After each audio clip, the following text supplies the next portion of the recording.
up, everybody? Welcome to a very exciting episode of B is for Build. I'm your host, overexcited car guy, because today, it's not Friday, it's not Saturday, it's my favorite day, it's new car day.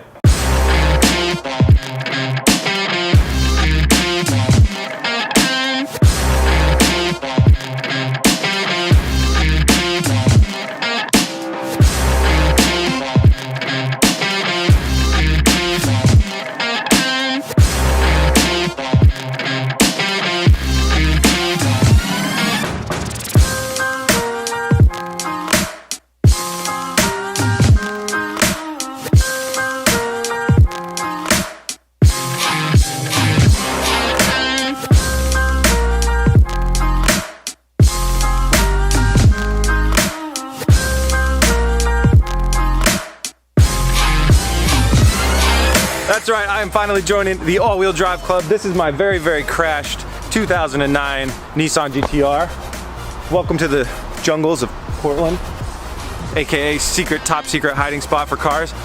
I want to tell you all about this car. It has a really interesting backstory, but it's really freezing outside, so let's move inside and let's talk about how much did it cost? That is the cheapest GTR in the country. I know because I've done multiple minutes of research. Let me tell you about how I got it. Actually, let me just show you the moment when I got it.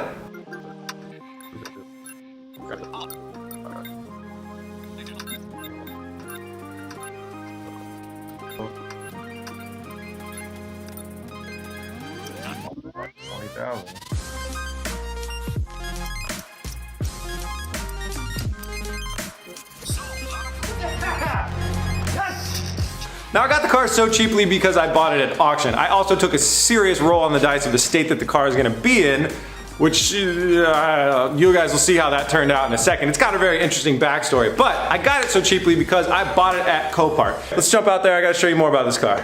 So let's talk about the damage and then I will give you a breakdown of its checkered past. So this car was clearly hit starting kind of right here, going backwards. It hooked the rear wheel and threw it way up into this area, just really going after kind of the trunk liner, the inner liner of the quarter panel, the outer liner of the quarter panel, took out some of this rear bumper as well, and totaled a lot of stuff. You should see what's left of the wheel. I'll show you guys that in a little bit.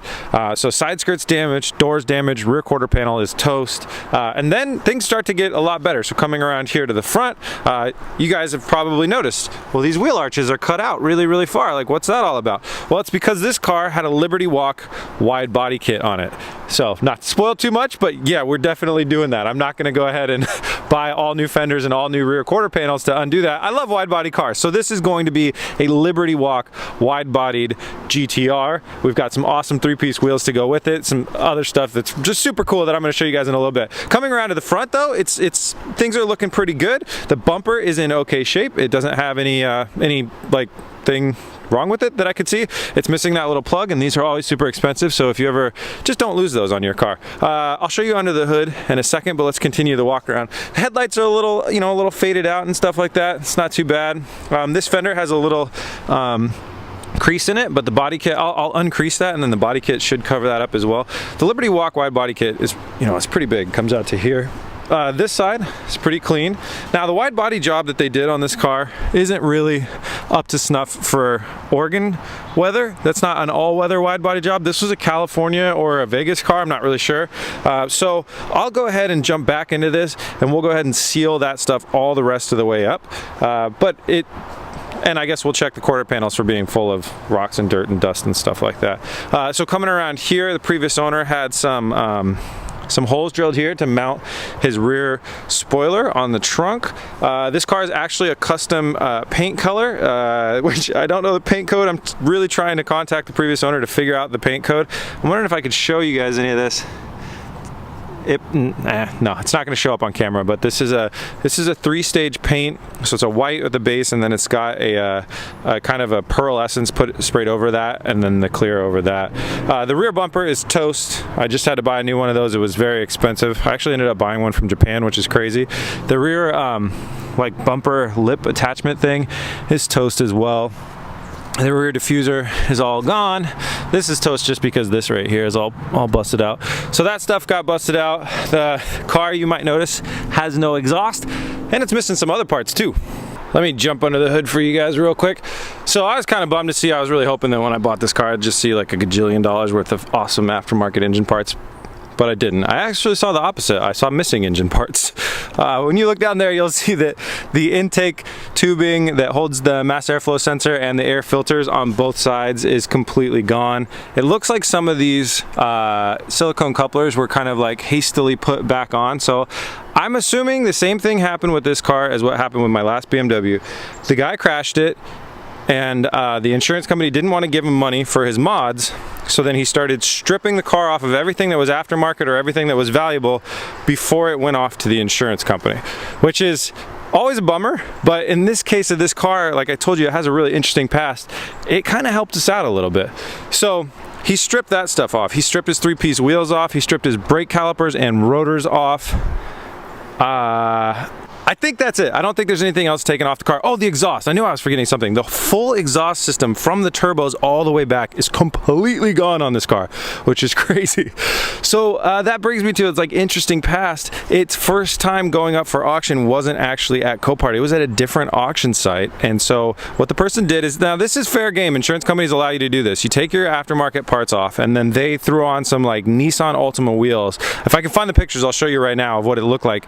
And so this car went up on a different auction site, totally crashed. The wheel just jacked up into this back corner here. The suspension obviously broken out and all that other stuff, and it sold.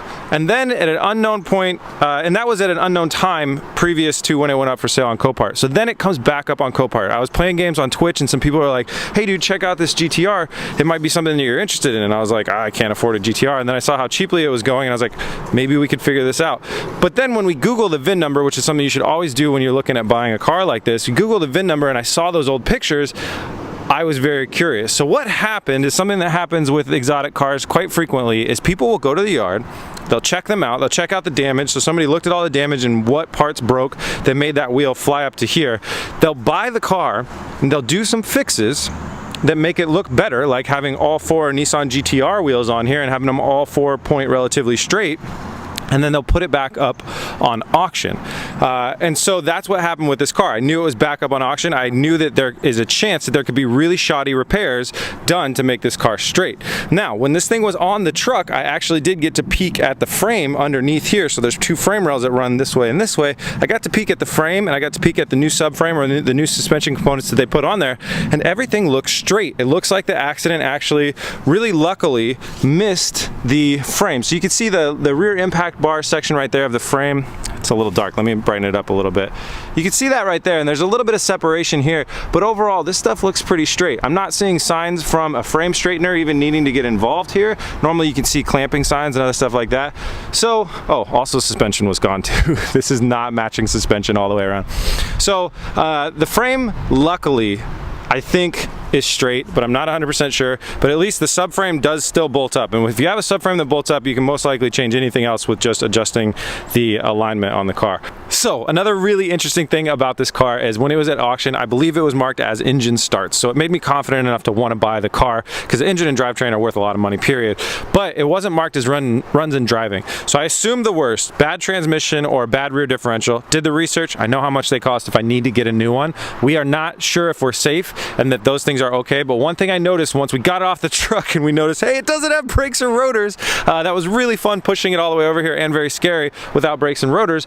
But I did call Copart and I said, guys, is a car marked as not running and driving if it doesn't have brakes? And they said, yeah, we're not going to test drive it in the yard going forward. They move the car forwards and backwards. That's how they test it. They're like, we're not going to test that if it has no brakes, because we can't stop the car. So my hope is that the transmission and the rear differential is okay. It looks fine from looking underneath. Again, when I saw it on the tow truck, it looks okay.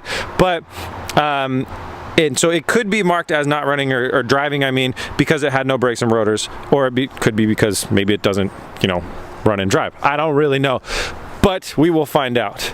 Let me show you the interior. This window's broken, so we're gonna go in on the other side. This interior sucks a big one, mainly just because of these seats. These seats are gross. They are gray leather, which would be totally fine, but then they put this gray suede in here, and it catches stains like nobody's business. So these seats, in my opinion, have to go as soon as I can figure out a good replacement. I have those extra set of Sparcos from the 240Z build, but these also have heated seats, but I think it'd be really cool to take the heated seat elements out of this seat if we can. I'm not sure if it's going to be very logical or very possible, but take the heating seats elements out of this, put them in the Sparcos, and then install the Sparcos in this car. I think that would look really good. The back seats are in a little bit better condition, but I'm not sure if I'm going to keep the back seats or if I'll put kind of you can get some like carbon fiber like storage bucket type things in the back, so I'm not really sure. But at least having black seats up front would be a big improvement because the door panels are black, the dash is black, all that stuff is black. So the steering wheel made it through the accident. Airbag did not blow there. Here's a really interesting thing. Let me see if I can show you guys this. This is a half-mile ticket from 2014 that this car did, and it went 157 in the half-mile. This car is not stock, and I'll tell you about the plans for it in a minute. The airbag blowout damage isn't too bad. We got a blown out seat side there, but hopefully I'll be replacing the seat, and then we got a blown out side curtain airbag there. What's also unfortunate around there is just the grease stains from people's hands, but I'll try and clean that up so we can save the headliner. The game plan for this car is to try and rearm and reactivate the airbag system, but not replace those two airbags because I'm not a fan of reinstalling bombs in a car that I don't really know exactly how they work. But what I would like to do is you can essentially emulate an airbag, making the car think that those two are there, and what it'll do is it'll rearm the system so the other airbags that are in the car, like the one for the passenger side dashboard, the one for the driving steering wheel, those will become reactive. So that would be making the car a lot safer than what we've done in the past. So 157 or 59 or whatever in the half-mile is no easy task. I was really curious as to how this car actually got up to that speed. It's got a tune on it, and then it had exhaust put on it and air intake, and that's basically all you need apparently to get to, upgraded fuel pump and injectors to get to 650 wheel horsepower, which is what this car dynoed at according to the previous owner. So that's where we're hoping to get to it too. That is the max for the first gear in the transmission and the stock clutch on these cars, as well as the turbos. So if we wanted to go higher, trust me, I would love to like try and chase 1,000 horsepower goal. If we wanted to go higher, we'd have to buy 2 new turbos, a new first gear, and a new clutch for this car, and that stuff total costs way more than this entire car has cost me. So this is where we are keeping it. 650 horsepower is where we're going to keep it, hopefully get it down to the wheels like that. And this car is supposed to be my daily driver. This is supposed to replace me driving around in the FJ, because normally when it rains and stuff I take the FJ a lot. This is going to be the car that changes that. At least that's the game plan. I have goals and I have things that I will release at a later time of how we're going to do 1,000 horsepower build on the not such an expensive car that has such an expensive all-wheel drive line. Let's jump inside and I'll show you some of the parts that I bought in Vegas. Welcome to the BS for Build storage facility. I'm filming this in the past. It's Thanksgiving right now because these wheels need to be sent off for repair. But I wanted to show you guys the wheels that we got for the GTR. So they are really awesome. They're forged aluminum 3-piece wheels made by RSV Forged. These were from the previous owner. I bought them from him for $2,500 for the whole set of this. And you'll notice it's like 2 3/4 of a wheel, and I'll explain that in a second. They're a staggered set of wheels. You got a huge lip on the rear here, and what's the tire size on these? It's 315/30 on the rear, and I think it's a 285 on the front. So we got a lot of rubber on this car. Tires are going to go. We're going to get new tires that are a little bit better for winter weather because I want to drive this car in the rain, and I think it would be sketchy with those. They're basically street slicks. And so you have one front and one rear that was on the passenger side of the car, completely spotless. On the driver's side of the car, you have the front that got dinged, that needs a new lip, and then this. Believe it or not, this is the valuable part of a wheel. The forging of the centerpiece is actually the expensive part. The lip and the barrel, this being the lip and the backside part being the barrel, are actually pretty cheap. So that's why these are getting sent off for repairs. They're gonna put a new lip and a new barrel on this thing for about 600 bucks. Each one of these is about 23 to 2,500 bucks. So it's actually very much worth it. And this is my first car with 3-piece wheels, so I'm really excited. But you could see that in the accident, the lip was just completely destroyed and ripped off of this thing, as well as the barrel on the back was just demolished. It got hit really hard in that rear area. The main thing that this car was missing to run is the intakes with the mass airflow sensors, which I just realized I left at home. The car should still be able to start without a mass airflow sensor. That's how every other car I've ever worked on is. It'll just use a base map, but the other weird thing is that we have an aftermarket tune with different injectors and fuel pumps, so we may be like really overfueling this thing. but we'll just have to see when we get there. For now, let's start. I'm gonna go ahead and grab the shop vac and just clean a lot of these this yard debris off of the car, so we have a clean working space to start on.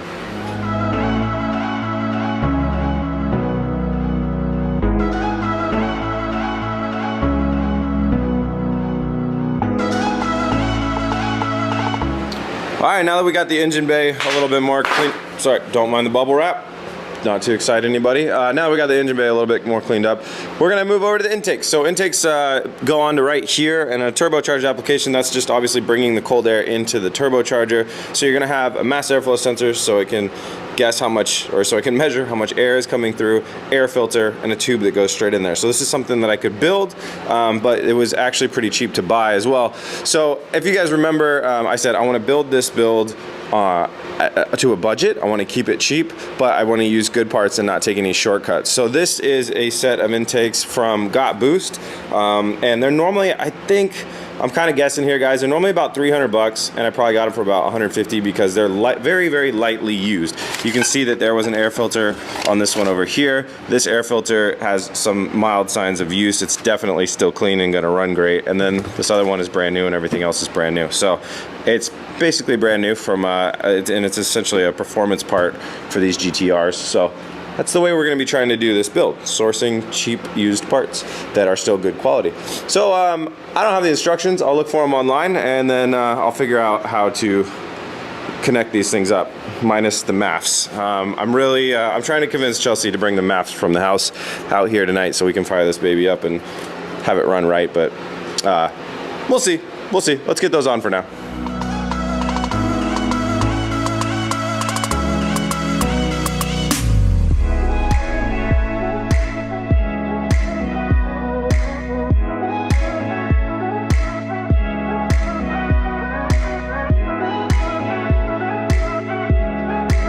All right, I got one side on, so you can see the air filter goes right here, kind of behind the bumper. I'm sure that's strategically placed to get some fresh air. And then mass airflow sensor is gonna go in here, and then it connects into that tubing that I showed you earlier back there, and it's got a mounting bracket right here. Really nice and sturdy, really good construction. I'm stoked on these. The other one I tested in, it's gonna fit up great. I'm gonna go ahead and unclip this wiring loom, bend that down a little bit so I can get the wiring loom down a little bit to make a little bit more room, and throw this one in as well. I watched a video online of these things running on a car. It sounds fantastic. I'm really, really excited. This car altogether with this air intake system, our blow-off valves that I'm getting, and the exhaust that we're putting on it is gonna be, it's gonna be a very, very good sounding car, which is exciting. All right, let's get this intake finished up.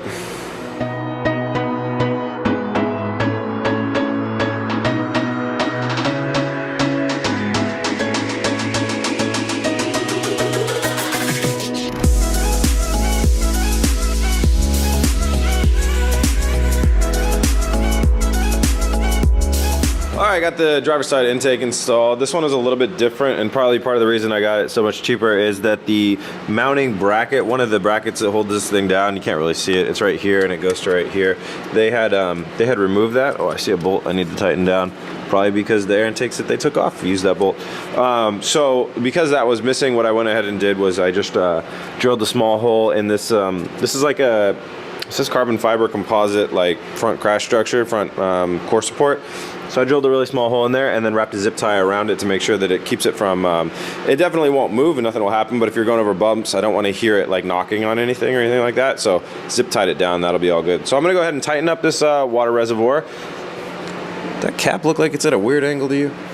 Anyways, and then, so we want to get this thing started. We need to check a few things. Make sure it has coolant in there, make sure that it has enough oil, and see if we can get some power to the battery. So I'm going to get the battery on a tender, check all the other fluids. Chelsea is on her way.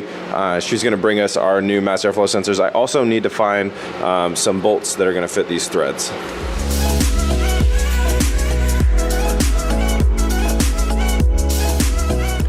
All right, our little startup checkup went just fine. We have enough fluid in here, and this cap was on the correct way. It just sits at a weird angle. There is oil in the car. We'll change that before we actually drive it, but just for a startup, that's gonna be fine. The battery was flat dead, so we are in the process of charging that up. Now, while we're waiting for Chelsea to arrive with the MAFs, let's go ahead and I think it's time to install the brakes. I don't see why not. So we have the used rotors and calipers that actually came off of this vehicle. So I'm gonna go ahead and start on this front passenger side and try and pop this wheel off and install the brake caliper and rotor.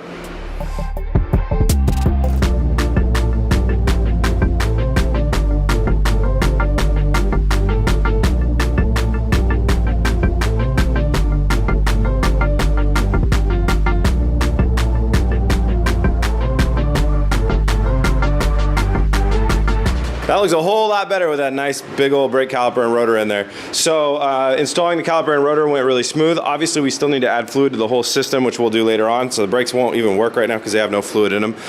The pads have lots of life. Everything installation wise went great. The only weird things that I found out that happened while I was down here was that the headlight was unplugged, and all of this needs to be improved because we need to run a liner. I like to run, when I do a wide body car like this, I like to at least run a liner to this point right here. So I need to buy Fender liners for this car, and that will help keep the cabling safe too from hitting any tire stuff. And then the other thing that was weird is that the front sway bar was disconnected, so the nut that goes on the back of the front sway bar is missing. So I'll buy a nut and we'll throw that on there. That was probably undone when they went to pull the air suspension off of the car before it went to the insurance yard and they put the stock suspension back on. So not a big surprise there. Nothing terribly wrong. Let's go ahead and move over to the driver's side and do the same thing.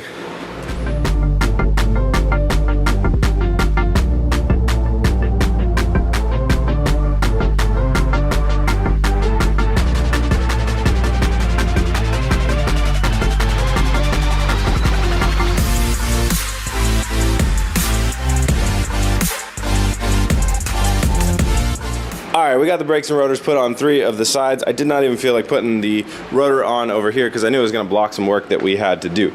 So obviously when these companies buy these cars and they flip them at auction, they don't repair them in the best way. So I knew there was going to be some hunting to find the damaged stuff. Right away, this bar didn't look perfectly straight, and I felt around and I could feel that they actually like tried to straighten it out by hand. So that bar needs to be replaced. This one as well, because I spotted a little bit of booger welding right down there. You can see at that joint, so that thing probably snapped during the accident and went bad. This one looks like it's cocked at a weird angle, so that one as well. So that's all 3 of the kind of main support rods that hold this knuckle in here, and those are your a few of your different ways to correct alignment as well, because I noticed this wheel was misaligned. So that's 1, 2, 3 parts that we need to order. Not going to cost us too much money. But then the big bummer news is when we moved up here and we were looking at I was looking at this piece, which doesn't seem to actually be damaged, but the connection area to the subframe is damaged. I've actually peeled some of that paint back myself. That wasn't off, but I just compared that with the other side, and this section right here, sorry, let me adjust the light.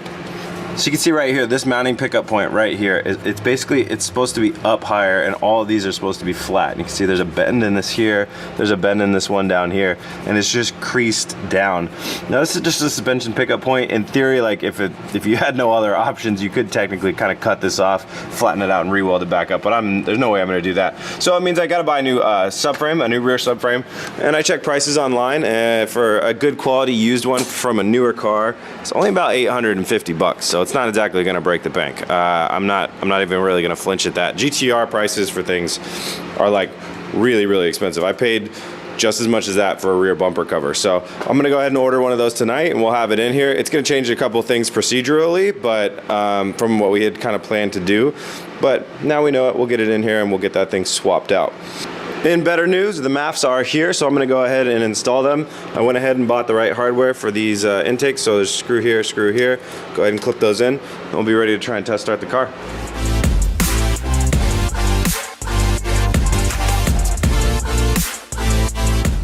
Alright, so I know my infinity key works because it has unlocked the steering wheel for us before, so 1 press of the power button, and then I'm going to hit the brake and we're going to give this thing a start. Come on, come on. Yeah! Woo! Yeah, baby. Sounded pretty good.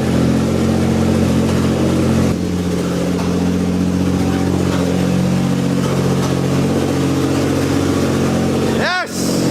Yeah!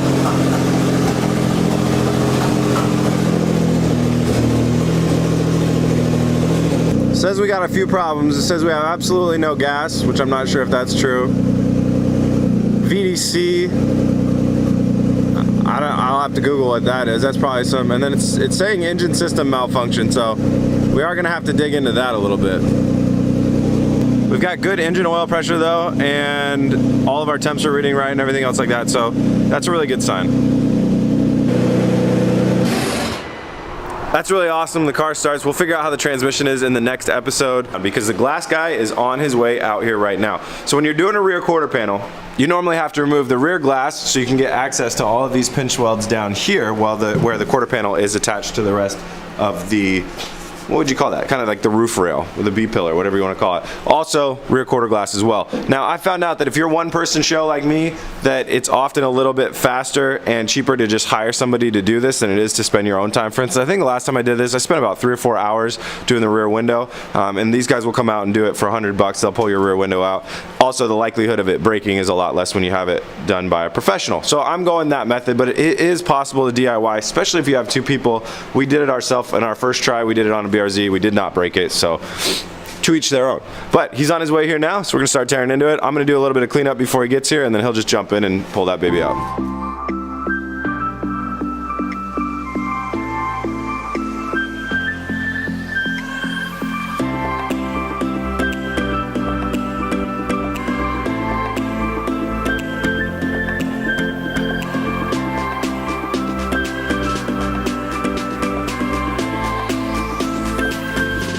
Alright, we got all the glass out of the car, and we may have done an oopsie. This time the oopsie wasn't my fault, so it feels okay. Also not too expensive of a part. The rear glass came out, no problems. We didn't damage any of the heating elements or anything like that. It's setting over there. The quarter glass got shattered into a million pieces. There's a plastic clip right here that they didn't know about, so when they were cutting, they added a little bit of extra force, and the glass just shattered. I think another thing that led to it also is that the glass in this car is super, super thin, and I assume that Nissan did that to keep the weight down on this car. So no harm, no foul, really. They did their best, and you know, they've got years and years of experience doing this stuff. They warned me that this could totally happen when we got into this, and I accepted the risk because I figured they've been doing this stuff for 10 years, so if they're gonna break the glass, then I surely would have broke the glass. So that's how I look at it. No harm, no foul. We're gonna order a new one from the dealership and keep on keeping on. Next little project, since we're working completely backwards, and I definitely don't want to flood the shop with car exhaust right now, so let's go ahead and check out the undercarriage and see if there's any more unknown damages on there. I'm gonna hit the up button on the quick jack, get this thing as high in the air as we possibly can, and we'll get a flashlight and get under there. Well, that's a terrible sound, Mr. Quick Jack.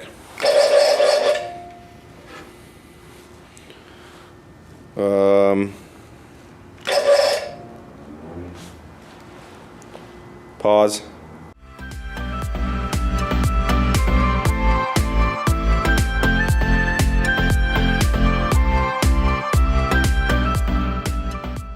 It just needed a little bit of help. Since it's a scissor lift, you're not really supposed to start lifting with it completely collapsed. Makes a lot of sense. I forgot that. All right, let's jump underneath. All right, well, this is some pretty close quarters filming, but I'm gonna try and do my best. So you can see our itty bitty little oil pan right there and all the other stuff. That looks good, and there's no leakage. Kind of coming on back, you can see that our lower control arms on both sides look good, and that this front subframe doesn't look like it took a massive hit anywhere. On the exhaust side of the world, you can see our turbo right back there and the other one right back there. There are no downpipes, and big bummer is this turbo right here. If I show you right here, we're actually missing the stud. So there's a stud here, no stud there. So I'm gonna have to find out how to buy a stud. Then we need nuts all around to be able to do our downpipes, as well as I found out that the O2 plugs are hanging out right up here. So we're gonna need to get some O2 sensors for our exhaust system as well. Moving on back, we got a rear diff there. Here's our rear subframe, which looks fine from the bottom side, but we know from the top side it's got that pickup point that's bad. So I bought a new one of these, 850 bucks. It's on its way to me right now. It's actually 750, but with shipping it's about 1,000. It's on its way to me right now. I know it's going to be a total pain to install. I'm really not looking forward to that. I'm pretty positive we're going to have to drop out the diff. I'm not sure if we have to take out the transaxle and everything else like that. But looking past that, the diff looks fine, no impacts there. That side looks very clean. Obviously that's the unhit side. And then coming over to here, this is the frame rail that was in the danger zone, and you can see that it structurally looks just fine, that the subframe pickup point was definitely not mangled. So that's a very, very good sign for this build. So that's it. Underneath, nothing scary. Scariest part was up top, right there. Stupid bent bracket, $1,000 bent piece. Also, I wanted to update you guys on the other suspension components from the discovery that we had last night. So not only did I get a new rear subframe, I got a new one of these upper control arms. I got this rod new, that one right there, and that one right there. Those are all being replaced. So everything that holds this knuckle in place, that holds the wheel in place, obviously the suspension is not staying. I don't even think that's for a GTR.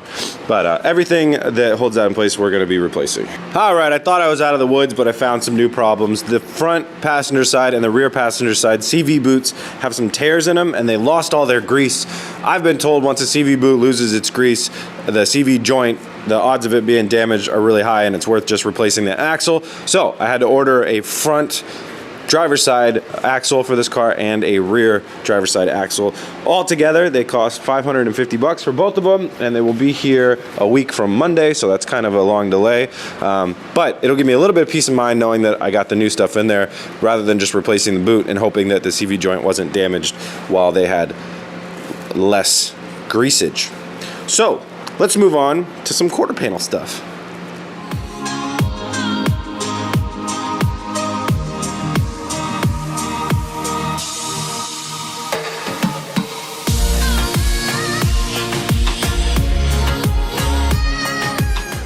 All right, we got our side skirt pulled off, as well as the kick panel right there, so I could see this whole seam right here. So the quarter panel kind of welds in, like, this is the outer skin of the quarter panel. When I say the quarter panel, it welds in around that pinch weld there. Up there, we're gonna have another seam, then it comes down around that roof line. Bunch of stuff's gonna happen in the back of the trunk, all around there. It should be connected, kind of, who knows, after the wreck, and then down there it connects up and like that. So that's how the outer skin of the quarter panel is attached to the car. The next step that we're gonna wanna do, I think, is I like to get my whole seam visible so I can see the cut points that I'm gonna make. So obviously I'm gonna be, you know, drilling out the spot welds here and removing it here. I don't know what we're gonna be doing up here. So I think I'm gonna bring the car back down once again and take this piece off. So this is a plastic piece, and it's one piece all the way from here, all the way down the A-pillar there. And I think it's like $600 or $700, so I really don't want to break it. I'm going to take that piece off. And one really cool thing about this car when you're doing a quarter panel replacement is this is going to cover up our weld. Most cars, this whole A-pillar goes down to the roof, the B-pillar and everything like that. Your roof rail is all one piece, so you have to weld it in here and do some body filler and make it look all smooth. Not with this one. It's going to have a cover over our seam, so that's pretty nice. So let's see if we can get this piece off without breaking it.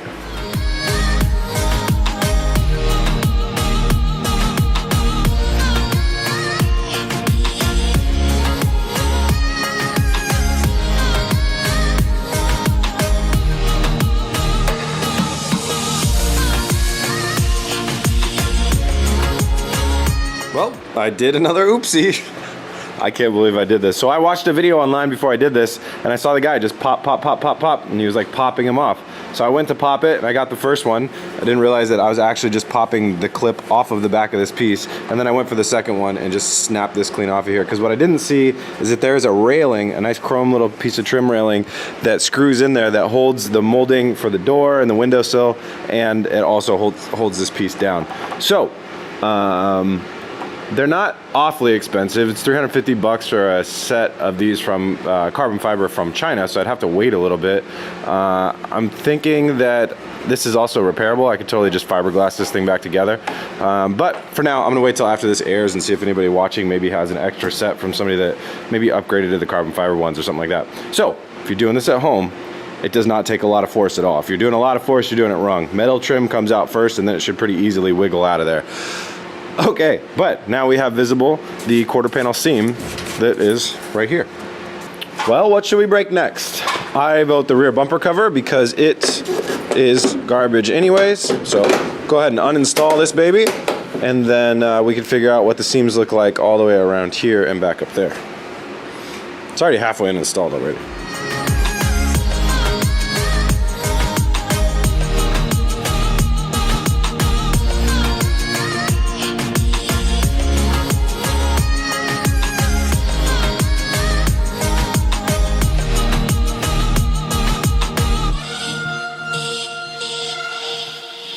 Well, that's two different ways to kind of remove half of the bumper. This side was the crash way. It busted a lot of tabs. There's a tab broken here, tab broken here. Those are tabs that connect in the top of the bumper to the taillight. So I'm gonna have to glue those back onto the taillight, and that's why the bumper actually came off of that part. Over here, the bumper would not come off the taillight because the tabs are still intact, so the taillight actually comes out with the bumper cover. So anytime you want to take off the bumper cover, taillights come with it, etc., etc. So we're gonna have to go ahead and free up that taillight because this bumper is going in the bin, and then also free up that taillight to get us access to this whole section back here.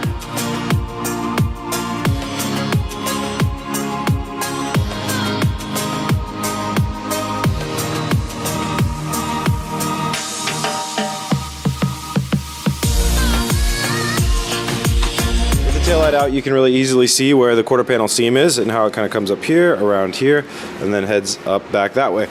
And that gets us to our next piece that we need to remove, and the last piece that we need to remove prior to the quarter panel removal, which is this trunk lid, because these, all this stuff really gets in your way when you're trying to drill out the spot welds here. So to remove this, you got to get the wiring out first. So unclip this, get all this stuff, feed it down through here, pull it out of here, and then all the bolts around the sides and the struts, and that thing should be ready to pop off.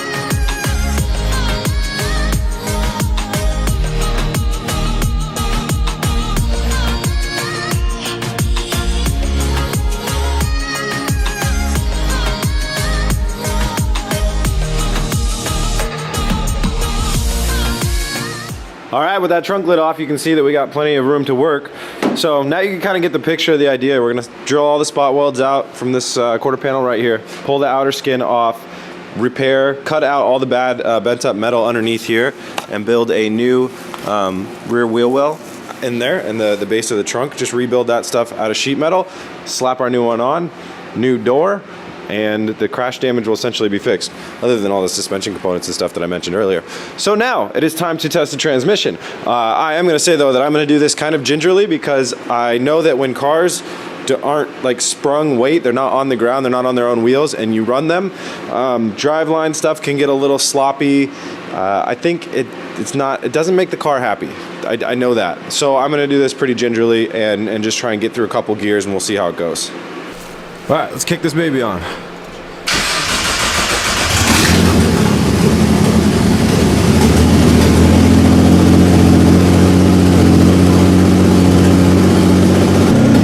It sounds tame enough. Let's go ahead and give this thing a try. So we're gonna press down a brake that does nothing. Let's try reverse first gear. Okay, car is in reverse. The wheels are spinning in reverse. That's a good sign. I'm gonna go into neutral now and let that stop. Don't want to just like jam it into first now, because we have no brakes, remember. Alright, now we're going into drive. Automatic first. I felt the car do some stuff. There we go, we are rolling. We are rolling. Now let's see if we can get into second gear.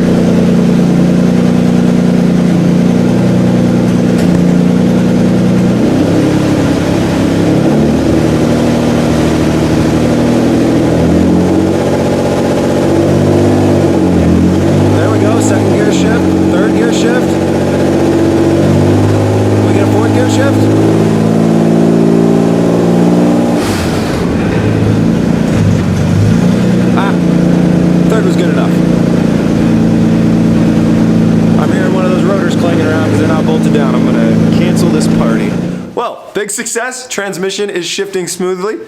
We had a couple oopsies today. We broke a couple things, may have spent a little bit of extra money, but that is just part of becoming a better car builder. I'm a little frustrated with myself about the A-pillar thing, but I'll get over it. That's the last time I watch a tutorial in Chinese and just go, I got it, and go to work. That's a bad idea. All right, getting started, the tools that I like to use for quarter panel removal are a center punch. So when you find the circular spot welds, you just center punch them real quick with this hammer, and then you drill them out with a spot weld drill bit. You can find these It's kind of a funny design. You can find that down at Harbor Freight or a bunch of other stores.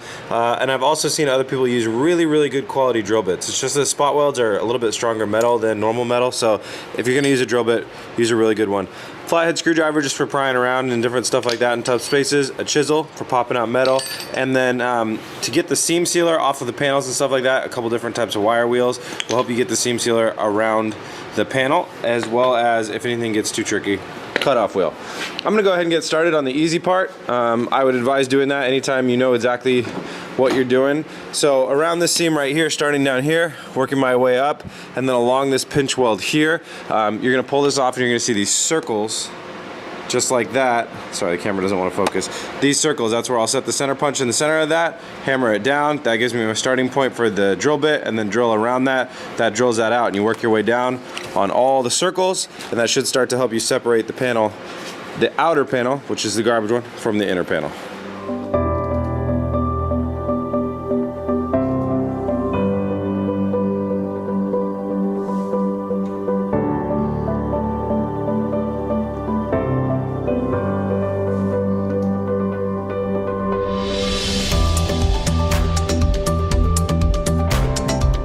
Now that I'm through all the spot welds on this, whatever you want to call it, forward side, there's a couple of things holding it on still. So you got these two things here, which are like a door alignment pin. It's kind of crazy. I haven't seen that in other cars before.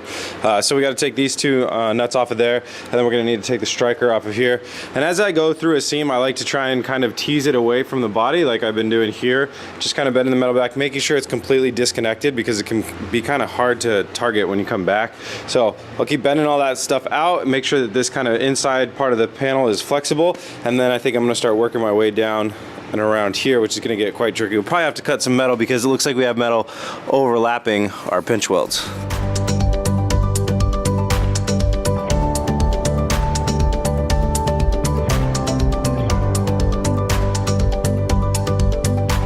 We got one of the sides of the square done already.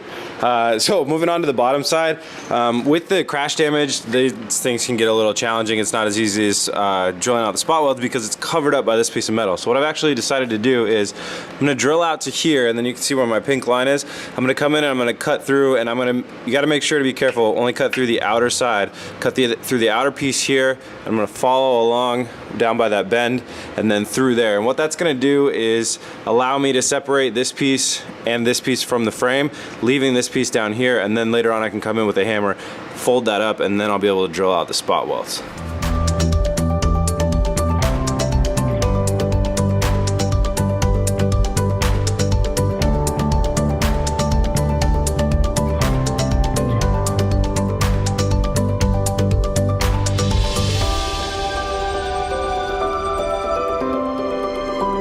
That was pretty easy. So now when I grab this right here, you can see the whole piece is flexing.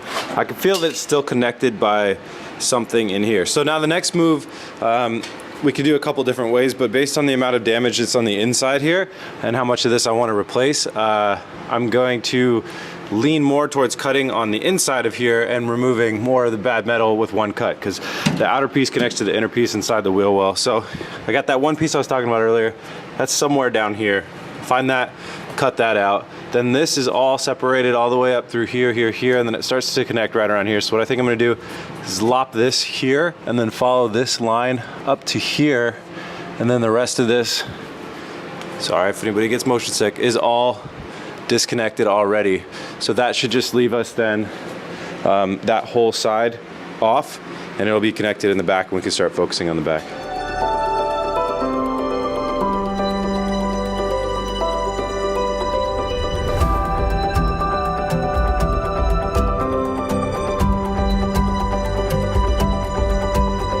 Doesn't look like too much happened, but these are now separated, so you can see with just one finger how much I can pull that away.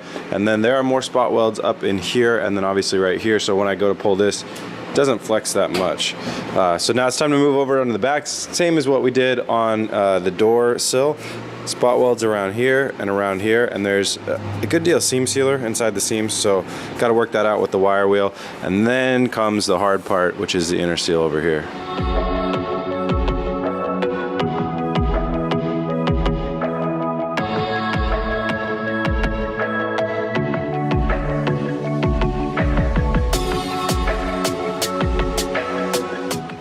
All right, now that I got that all free, it's time to move over here and start working on this inside railing. I do want to emphasize it is super important to use a wire wheel or whatever tool you want to get that seam sealer out of there, because it's a lot stronger than it looks. You think it would just like rip through it, but it'll hang on with even just the smallest amount. So try and get all of that out. On this inside rail, on all the cars I've ever done this on, there's normally a lot of seam sealer right through here and coming through here and up through here. So keep an eye out for that, and you can kind of see the flow of the metal, how it goes through there, dives down here, and it's going to follow all the way along here. So we're looking for spot welds like there, and across here, and they can be really hard to see, but sometimes a little bit of sanding or hitting it actually with the wire wheel will show the low spot, which is going to be the spot weld. So I'm going to wire wheel all through this, probably wire wheel on top of this to show my spot welds a little bit better, and then drill all those out, and then we could talk about the rear windshield frame weld, this is the tough one. I'm saving the hardest for last, which is what you shouldn't do.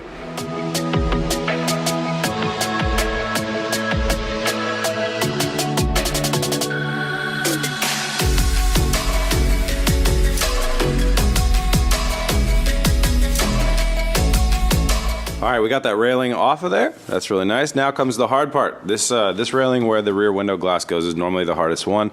My advice is get a really sharp razor blade, cut through all this rubber here, then use the wire wheel to continue to get it all the way down until you can find all the spot welds, and then drill them out. And be patient.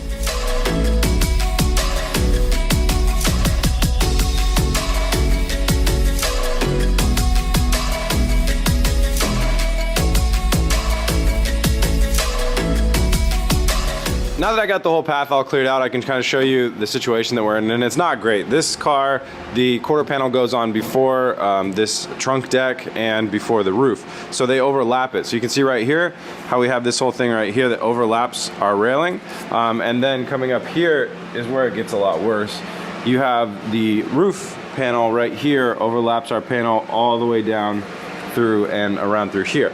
So if you were to do like 100% perfect, spot on restoration, what the factory would do is they would pull the roof panel off and buy a new one, and then, or maybe try and salvage it, I'm not really sure, and then they would take the quarter panel off and they put the roof panel back on. I'm not going to do that. I'm going to trim on this line right here, coming down through here and then around here to free up the quarter panel, and then when we put our next one on, we're gonna have to do the same trim, and then I'll weld right into that seam. So I mean, as you can see here, all this is spot welds, right? What you're really trying to do is make sure that the panel stays in place, doesn't move around at all, and then you use seam sealer to weather seal it all up before paint. So you don't have to do heavy welding in here, and you just need it to match up and have the right body lines and everything look smooth. So it's not really gonna be that hard, and obviously it's all hidden by that what's that called? Like the gutter trim, basically. So that's it. We're gonna go ahead and spot weld or spot drill all through here, cut there, cut around here, and that should be this part done.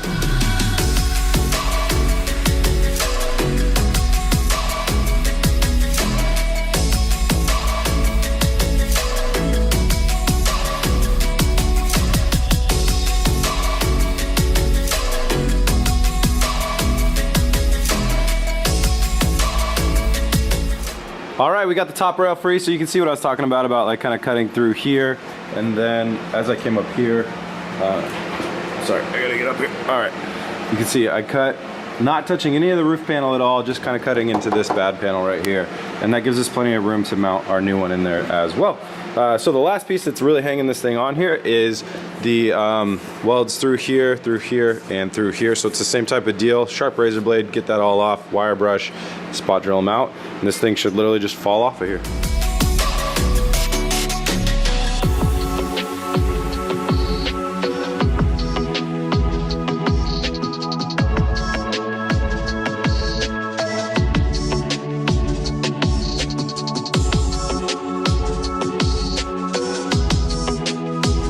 All right, we're all drilled out. Now I just need to figure out kind of what's hanging on. There's always a little process of kind of finding the last little bits of metal that are hanging on. Cut those off, and this thing should just pop right off of here.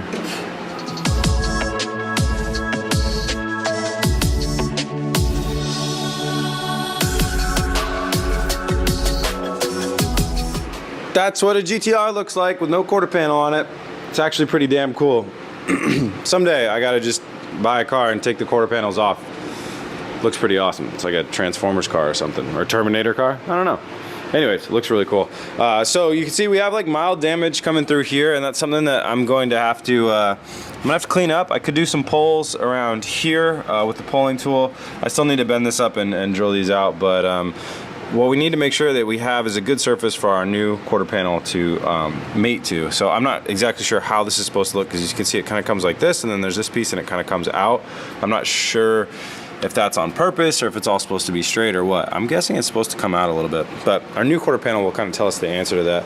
Nothing too badly damaged in here. A little bit of creasing right there, it looks like, and a couple two small dents right there, but overall the door and the striker and everything should line up just fine. Coming through here, obviously all this metal needs to be removed through here, and then we're gonna have to rebuild all of that. But it's definitely not in too bad of shape. It's a lot better than the last one of these I did, so that's good. Now, if we're gonna get all the damaged metal off of this thing, I mean excluding the inner skins, we're gonna have to get the door off. So I'm gonna go ahead and uninstall the door right now. I believe it's just, we're gonna do a couple on the hinge side of the door side of the hinge up here, down here, and then this guy right in the middle. And hopefully it'll pop off and have a big plug for the wiring harness for the door as well.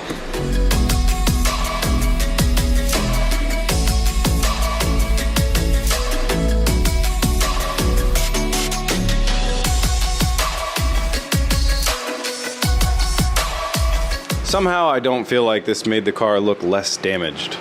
I don't know what that's about. But it's in here, guys. The dream car is in here. We just gotta build it out now. But it's looking good. Nothing is really worrying me at this point.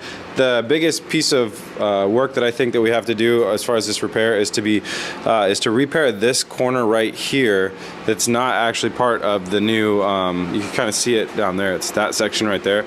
It's not part of the quarter panel, it's the part that the bumper hooks up to. That all has to be rebuilt. And without reference points, that's gonna be kind of tricky. And we may have to wait till we get our new quarter panel on here to finish that up. But I think that's the last like big fabrication spot that we're gonna need to work on. And everything else should just be, you know, simple replacement of OEM parts, and we'll be back in business. Hey, what's up everyone? Let's take a quick second to talk about something that's really important to me, and I'm sure important to you if you're like me and work on your feet all day long. I'm talking about work boots that are actually built for the job, like these Brunt boots that I'm wearing right now. That's why today's episode is sponsored by Brunt. Now, I've tried a lot of different boots over the years, and let's be honest, a lot of them need like a good few weeks to break in. But not these boots. The Brunt Next Gen Marin or Next Gen Bulldog styles are ready to wear right out of the box. This is my first day wearing mine out of the box. I've been wearing them for 12 hours on my feet. My back feels fine, I feel fine, my feet feel great. Super happy with the comfortability of them. We're talking improved cushioning, breathable construction, and their cushioned footbed that makes you feel like you're walking on air. It is super, super comfortable. And comfort isn't the only thing that they've got going for them. These Brunt boots are built to last. These are built with double and triple stitching, waterproof construction, and barnyard resistant Texas steer leather. Plus the outsoles are slip, oil, and heat resistant up to 572 degrees Fahrenheit. Basically whatever you throw at them, they can handle. And here's the best part, they're reasonably priced. You're getting a great value for a boot that doesn't cut corners. And Brunt even offers a 30-day trial. You heard that right. You wear these things for a month, and if you don't like them, you send them back for a full refund. It's no risk, and they cover shipping both ways. That's a brand that stands by their product. Click the link down below to check them out. Remember, you've got nothing to lose with the 30-day risk-free trial. Trust me, your feet will thank you. All right, let's get back to it. All right, we're gonna get started by repairing the body panels. I wanna get started on the door because that's one of the harder ones to do.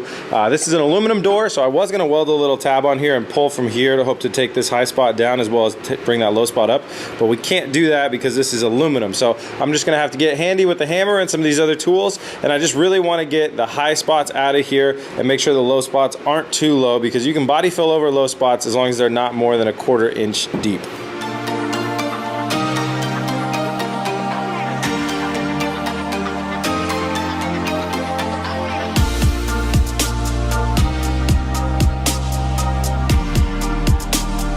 Not sure if it looks much better on camera, but we did what we set out to do. We minimalized the low spots. We got rid of all the high spots, so now we can start filling back in.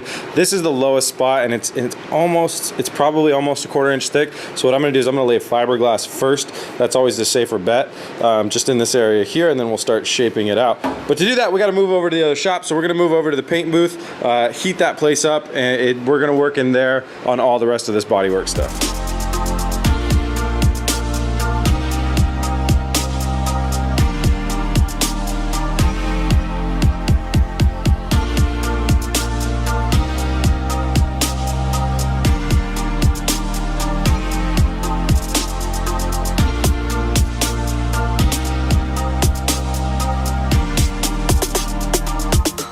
door's really coming along. So you saw me get rid of all the residue from the tape first with a 3M adhesive remover, a little bit of glazing putty over any low spots that I saw or that I created with sanding.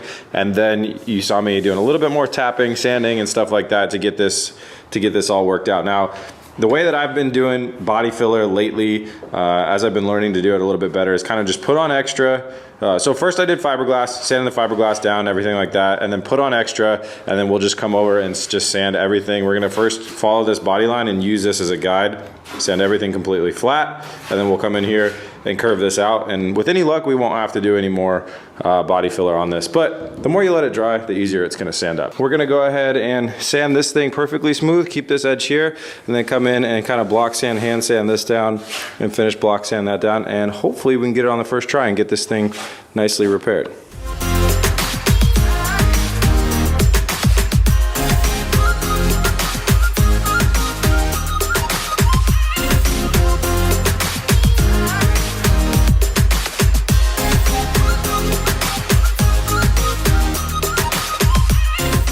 All right, I think I got the shape here. There's a little bit of pitting back here and here and here. So again, a little bit of glazing putty needed. But overall, I really think I nailed the lip here that comes up, and then this this body line that goes up here as well, and got this all perfectly flattened out again. So what I want to go ahead and do now is bring this back over the car, test fit this on the car, and make sure that it's lining up with the fender the way I expect it to. Make sure everything looks good.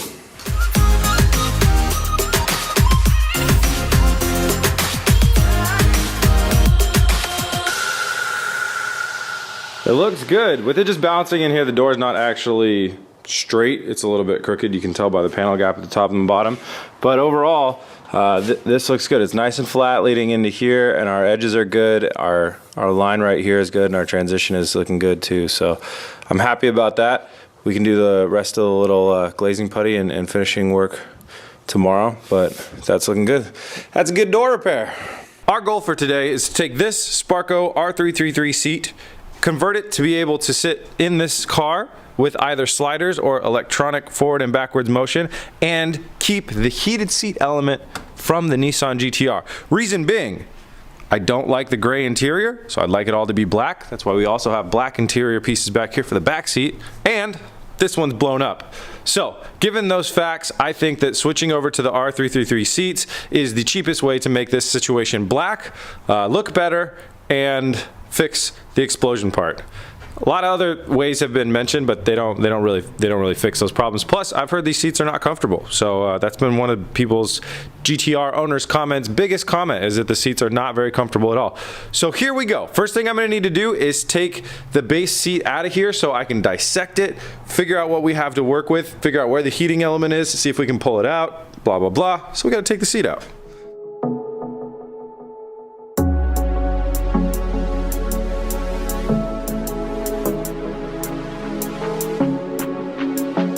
Seats out. I just want to point out that Nissan is not making this easy on us. Most cars have a level playing field between the left and the right side of the seat mounting position, but Nissan, it's got the left side down here and the right side's like 1.5 inches, 2 inches higher. So that'll be fun. Now we got to figure out what we're dealing with underneath here. So let's go get this thing on your guys' favorite workbench, the stool, and rip into it.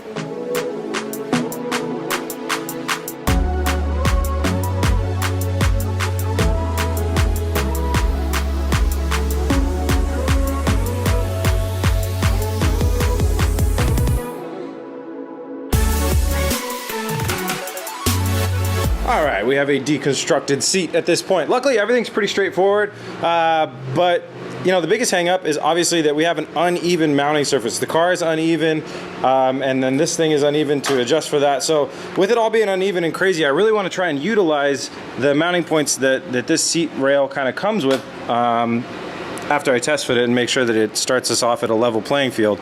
If that's the case, then what I think we should do is ditch a lot of these motors. So the Sparco seat has a flat bottom, and it's the width of the seat, so it won't fit inside here. This is where the previous seat bolted in, the bottom of the seat bolted in. It won't fit inside these shoulders right here. So all this stuff's gonna have to go. This stuff is the front. This is the motor that adjusts the front tilt. This is the motor that adjusts the rear tilt. But our motor that does front slide like front to back looks like it will clear. So that's the next step. Is I'm gonna dive into this thing and try and get us a steady base to build upon.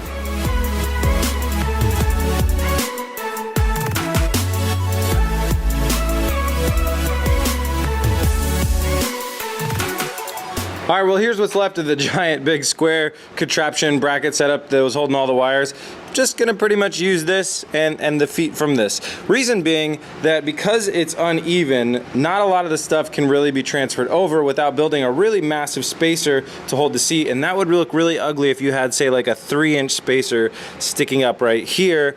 It would just get to looking strange. So what we're gonna do instead is use manual sliders instead, which I'm kind of a fan of, because even if your car battery is, say, like dead, or you lose your keys or whatever, you can still then slide your seat forward and take the front bolts out, slide your seat backwards and take the rear bolts out, etc., etc. Well, probably do that in reverse if you actually want to get your seat out. But anyways, manual seat sliders can be pretty cool. So that's what we're gonna use. Now, I'm confident in my fabrication skills and being able to adapt these to what we have inside the car. So it's time to take a pause on that, and now we're gonna jump into the seat cushions and look at the heating elements for the seat cushions. We need to make sure that we can pull those out, harvest them, and transplant them into the Sparco before we finish placing the Sparco seat in the car.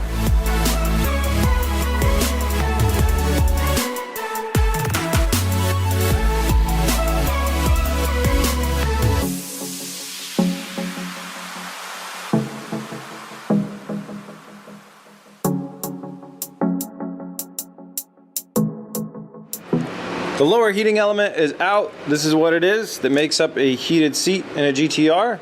So that's what we're gonna wanna place in our Sparco on the bottom. And this is kind of what's left of it. So it's just a series of pulling a lot of these rings off and stuff like that to get this gross fabric off of that seat. So now I'm gonna go ahead and jump into the back and do the same thing and get this out.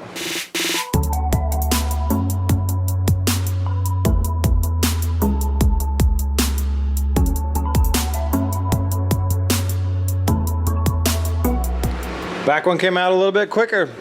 Now it is the moment of truth. It's time to go drag that Sparco seat over here, brand new Sparco R333, and tear into it in a way that we can untear into it later.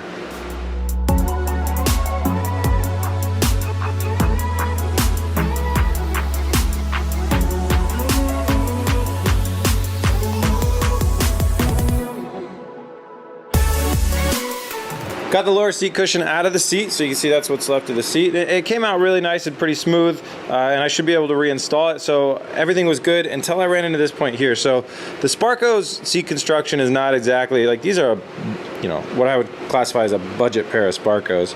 And what they did is they use these little ring hoops just straight into the foam here. So if you pull too hard on them, they're gonna rip out. And you can't uninstall these and then reinstall them. I don't have like some sort of weird ring gun where I can come get a grip of foam and blast it in there. So that is indeed a bummer, but I can connect these to themselves. A lot of these have came out already, which is kind of crazy. I'm kind of surprised they do this way. Normally they would install a rod. Anyways, I could connect these to themselves, and then that will tighten this thing down and do its job. So I think that's what we're gonna do after we uninstall it. But yeah, so this is what it looks like.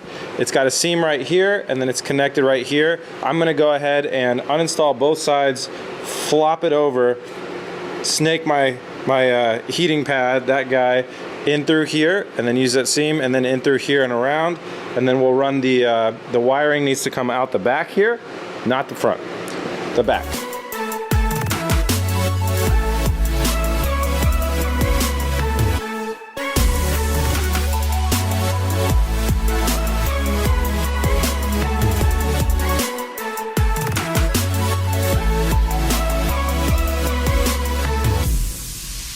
All right, we're making it happen. I'm stoked on this. So what I learned is they're using a little bit of spray adhesive on the side to help keep that thing in place where the little loops might have failed on the foam. We laid our heating pad in here. So this is the front piece of the seat. Legs are gonna go down here and here. And then when I fold this back over, you can see this is the back piece. And what I did was I laid all the heating elements. This would have normally been kind of for that back piece. This would have been for the front. Laid all the heating elements out in the front. The reason being is I kind of slouch in my seats, and this part of the seat that sits right in this back pocket right here isn't going to get a lot of use. So I'll actually have a warmer seat if I do it this way. So we did that. The wires are running out the back here. You can kind of see them dangling down there. And I use spray adhesive on the back of all this, so it's not going to move around on me at all. It's all sprayed down. I'm using this stuff is like really good for fabric work and stuff like that. So now I'm gonna go ahead and fold this thing back down, spray adhesive the sides again, just like how Sparko had it, and then we'll attach it to itself, button it back up, and that will be the first bottom pad done. It's actually working.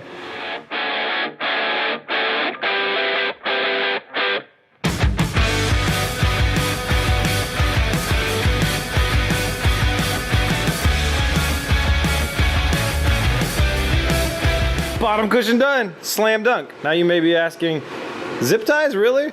But I think that's a great use for zip ties. Now those are gonna be there, and then that banding is gonna be like covering them up. And you know, if anybody's like, I know there's zip ties underneath your chair, I'll be like, thanks for watching the channel. And that's the end of that story. So that's awesome. Now we're gonna try and slip our backing piece into our back. See if we can get that to be a flawless victory. Button this thing back up and we'll have a seat with a heater.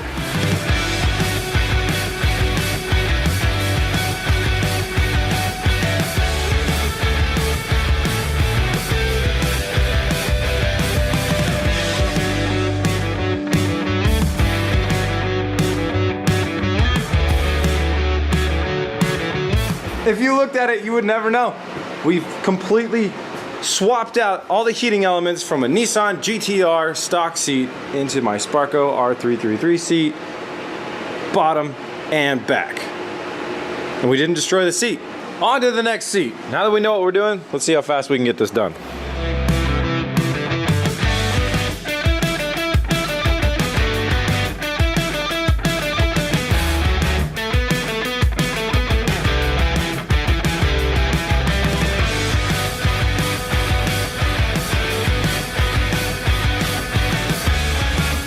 All right, we've harvested the parts from the passenger seat. We got the switches, we got the wiring, and we got the heating elements, and we got one more thing, a pressure sensor pad. So what this does is this works with the airbag system, and once it senses pressure in the passenger seat, it arms the passenger side airbag. That's something that all new cars have to kind of have. And it also bugs you about the seatbelt.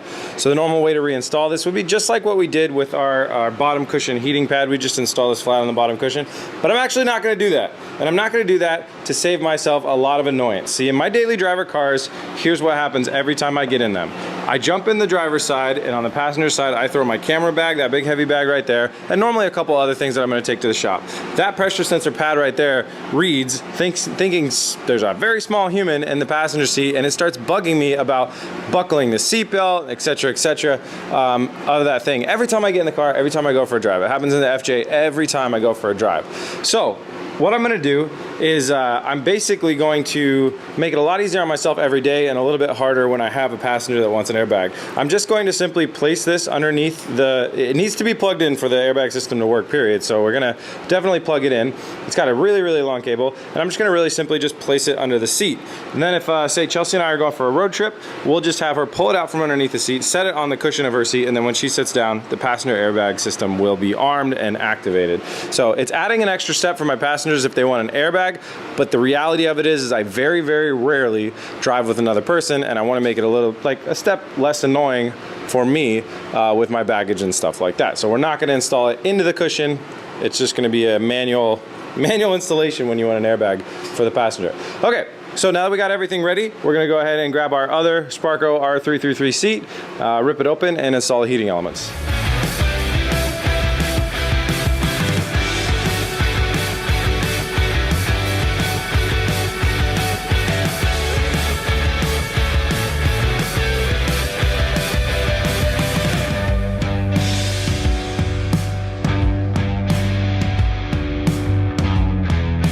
passenger side seat didn't take very long at all once I knew how to do it. Probably, I don't know, hour and a half.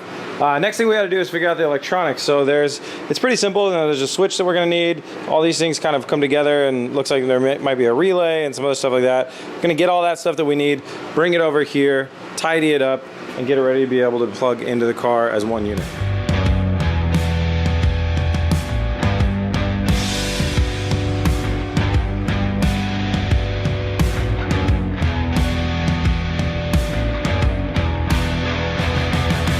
That is the passenger seat wiring all bundled underneath, loom thinned out, and it is plugged in. Now, logic would say turn the car on and test the heating system, but it'd be so much more glorious if it works both of them at the same time. So I'm gonna finish wiring the driver's side, and then we'll give these guys a test. All right, driver's side seat is in. It's the moment of truth. Let's turn the car on and figure this thing out. Well, that's a good sign right there. Our rocker switch is working. Let's put that one on high. Come over to the passenger seat, hit this one on high, lit up as well. Now we wait for signs of heat. That is so cool. It totally works. My hand is warm. You can feel warmth coming through the seat. That is so awesome. Let's go check the other one. Bottom, oh yeah. And the back, yep. Nice. Oh my God. We built heated Sparco seats that just work with the GTR, and you have these nice little toggles and stuff. I'm gonna have to build a little housing or something, you know, along the side on the bottom railing, but I think that should be done last after we mount the seat so we can kind of find the positioning. But we did it! Heated Sparco seats in the GTR. All right, well, I would like to be able to call this an interior swap in the title. So we got to make those back seats black rather than gray. So we'll pull those out and put our new to us but used just OEM black GTR seats in there.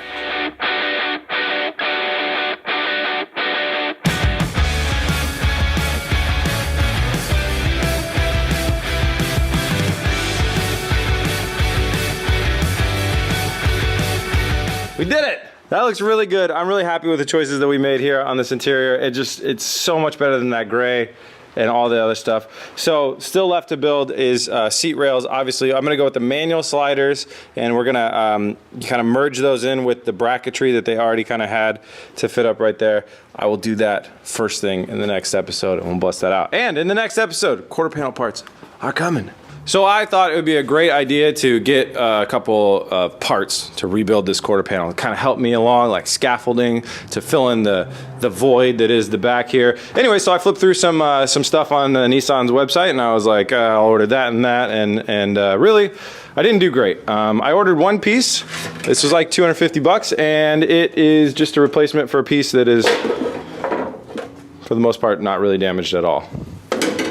The little bottom part of that piece, yeah, that we could flatten out, and the rest of it is worthless. So there's no way that I'm gonna do all the work, which is like pulling off that panel and then running this whole frame rail. I'm not gonna do all that just to fix that little piece that doesn't really do anything. So that was a waste of money. Sometimes those things happen when you're learning. And this piece is a magical little piece that's really important. It goes down here in the bottom. It's gonna connect somewhere like right about there. But we got a lot of removing to do. So what I'm gonna do is I'm gonna jump into this and start cutting some of the bad metal away.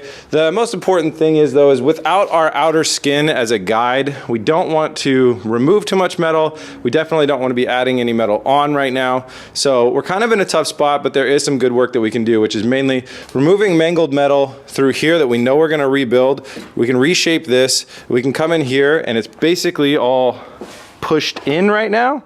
We need to push it out. So we're gonna do some trunk extrusion. Let's get started.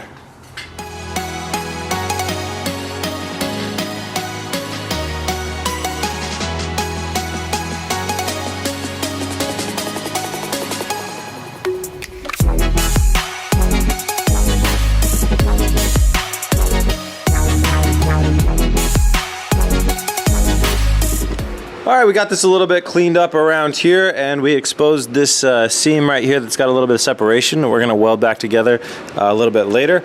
Now, I wanted to jump into here. You guys saw that I took the rest of the old quarter panel off that piece right here, took that off of here. I wanted to come in here and start pulling this out and working on this, but without our replacement quarter panel to kind of guide us, to show us where we're trying to get to and what we're doing, anything we do now is just going to be kind of a half measure, so kind of a waste of time. We'll just do that more thoroughly later once we have our outer skin back. So it's time to move on into the trunk section. I'm just going to grab a sledgehammer, start pushing this kind of stuff out, cutting off the crap, and we'll see how far we can get with getting this all out.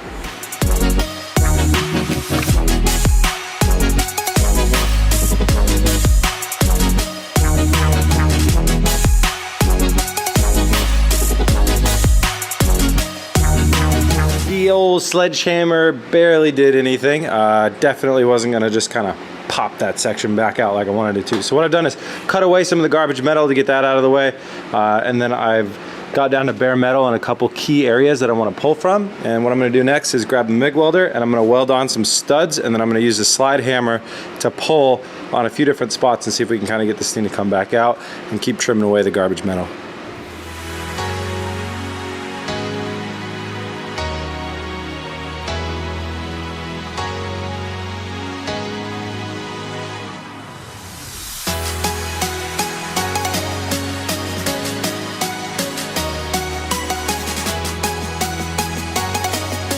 That made some changes. That definitely changed some stuff up. We got a lot of that bad metal out of here. It's a lot more flexible now. Recreating this area, this is the most like kind of smushed in area. You can see on that side, that bulge right there, that has all been compressed down into this like one little weird space. But what I want to do is get this whole seam down to where it goes. That way this will kind of come down more flat and kind of fill itself out. And then we'll get this to meet up down here with this seam to start coming out. And then we could get rid of some of this bad metal over here as well. So I'm probably gonna start hammering now from the inside of the trunk, and I might just jump in here and use my feet as well. Whatever tools you got.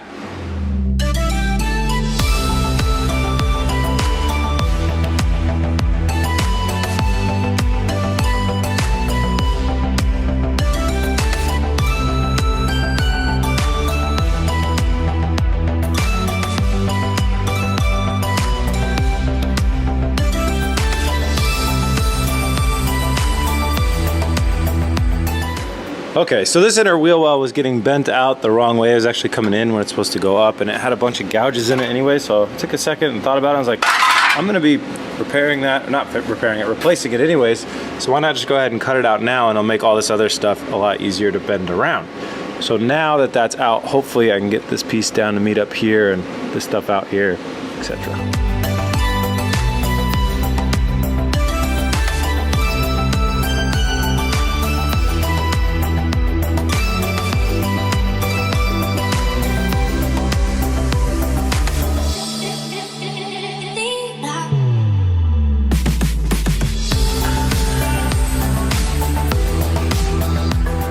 The more work I do on this thing, there's less of it left, and I still don't feel like it looks any better, but good stuff is happening, I promise. So we got this thing, and we're getting this thing in shape, so it's you know, in the end it should look more like this over here. We got some of that other bad metal out of there. I was working on cleaning this area out, trying to salvage this bottom piece, but it's not salvageable, so what we're gonna do is we're gonna make a cut there, and that's where we will weld on a new piece, and then we're gonna focus on salvaging this back piece. So I'm gonna make a cut through here and through here, right along this seam, and then we'll flatten that out, and that's right where our new piece actually fits in. So that'll be good for right there. So yeah, a little bit more cutting away the bad metal.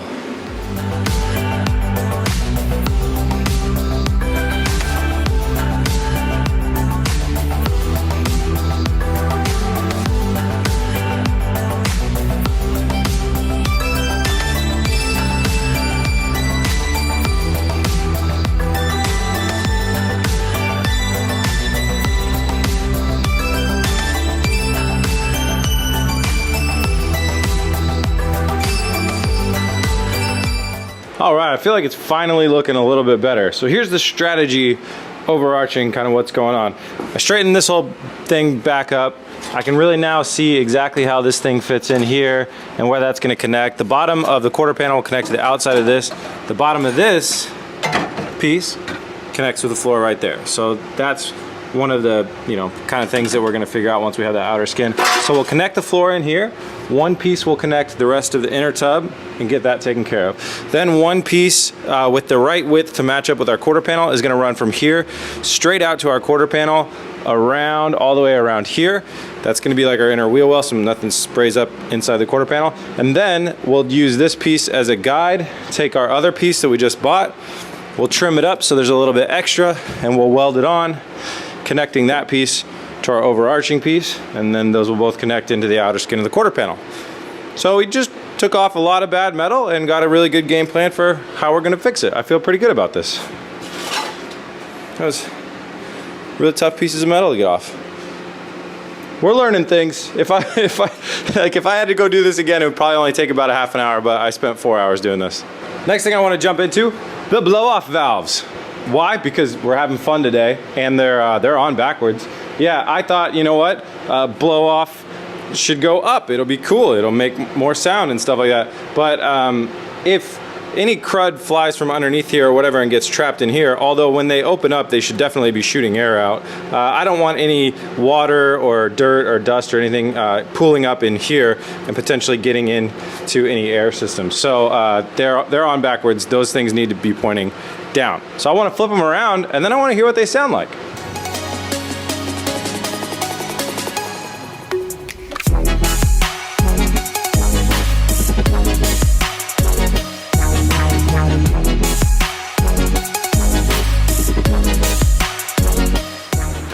Got the blow-off valves flipped around. I put the bumper on just because it's fun to look at. We're doing fun stuff today.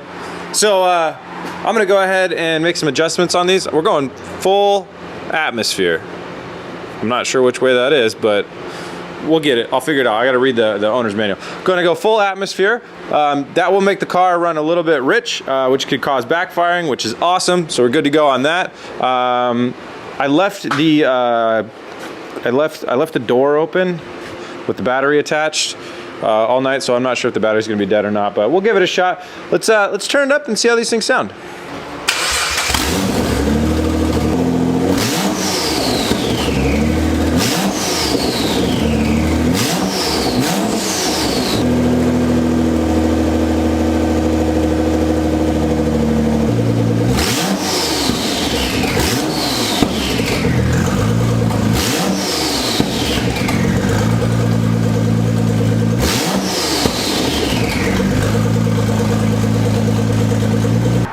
I got tired of inhaling exhaust fumes.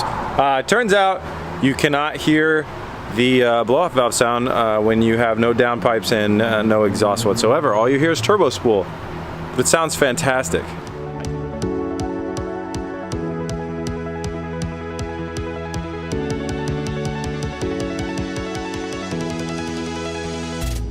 We got the trays off. It's a little crowded, but I want to show you everything. So the rear diff is way back here, and then moving forward, you got the rest of the transmission oil pan right here, and then going back to the drive shafts. And so the next process, the next part of the process is to remove the drive shafts from the transmission. We're basically unbolting them. I don't think that this one's going to fall out because it's kind of seated in here, but once we loosen up the transmission, then it will be able to fall out.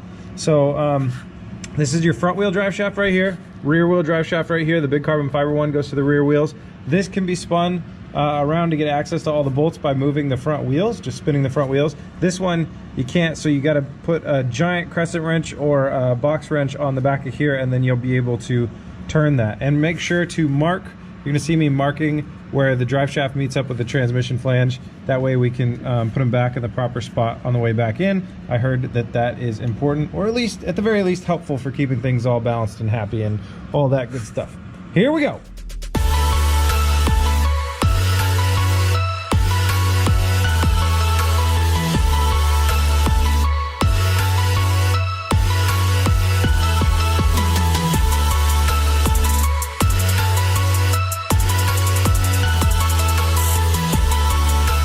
All right, with both the drive shafts undone, this front one came right off because it doesn't kind of seat into it, but you can see how this one seats. See how it seats in there like that? So that's not gonna come down until we move the transmission away from it. And as you can see that these lines, they're in our way, and they're part of the heat exchanger, which I guess is this guy right here. And I've heard the cleanest way to do this is to unbolt the heat exchanger, from the trans, and the fluid will stay stored inside the heat exchanger. I don't know, I've never done this, but it looks like it's 3 or 4 12 mil bolts. So we'll go ahead and pull those off, and hopefully I won't be covered in antifreeze when we're done.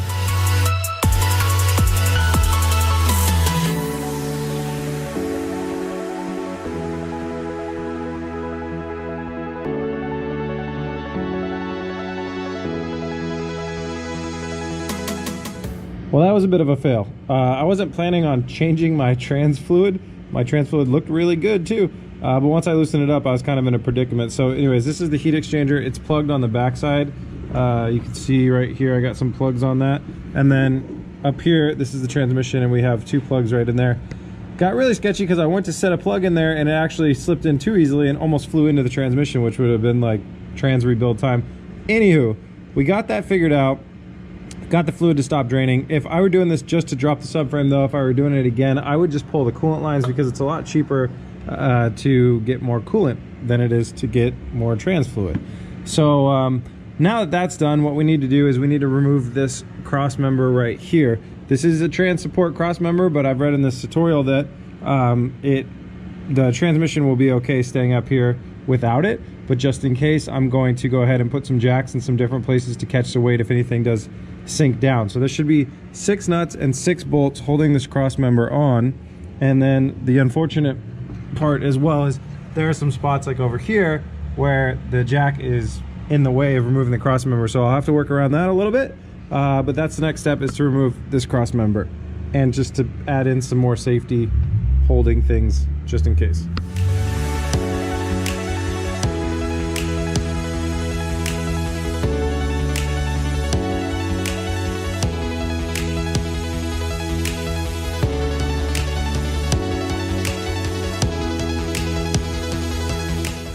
Drop the cross member out without too much trouble. The heat exchanger is just hanging out over there. That's in front of the transmission and everything, so we're good there.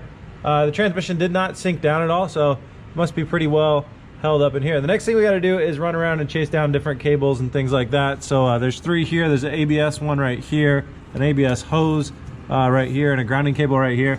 I'll start with those 3, and then I know there's more, and I'll show you those once we're done. And those are the last few things we have to undo before we can start preparing the suspension to come down as well, and then we drop the whole thing down. Getting close.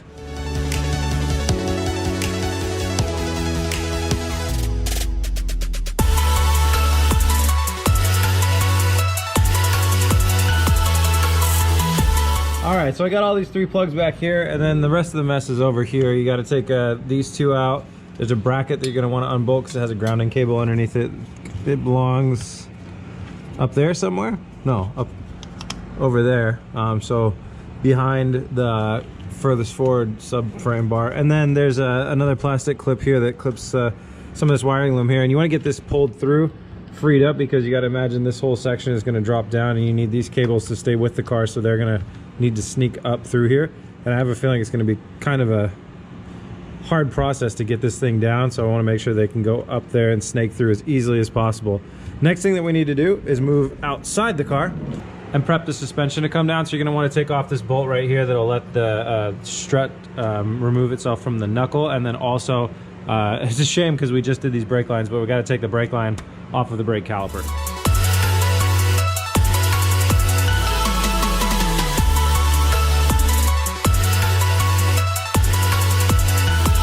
Brake cables are detached and the strut is undone from the knuckle, so this frees up everything to be able to kind of drop down when the subframe goes. Nothing inside the car will be holding it up. The next thing that we got to do is slide back underneath. Under here we got to take off the gear selection cabling. That's this stuff right here, so pop that pin out and that stuff's going to kind of come off. Got to get it out of that bracket there and then just clear its way for it to stay with the car. And then back here, it's pretty hard to see, but you can kind of see it. Well, you could see it right there with my shadows pointing at it. That's the e-brake cables, so those need to be loosened up at that point right there, I believe. And then I'm going to trace back and undo a few brackets there as well, although it should all kind of come down with the subframe, I believe, because they end right over here. So hopefully I won't run into too many problems, but a lot of people have told me that there's something on the top that is very, very hard to get at. But I think what's going to happen is once we start to lower this down, we're going to learn a little bit more. So I'm going to pop these couple things off and then we'll get to lowering it.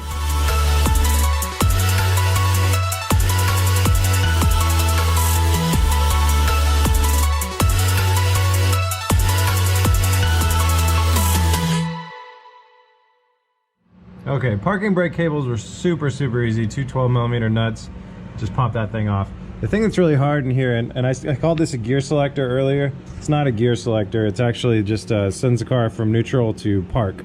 The gears are selected electronically. Got that out of there, got it out of the bracket there. And then up on top of this thing, there's a bracket. It's extremely hard to access the bolts that hold the bracket on. It's super pointless to have there, but anyways, that took me about 30 minutes.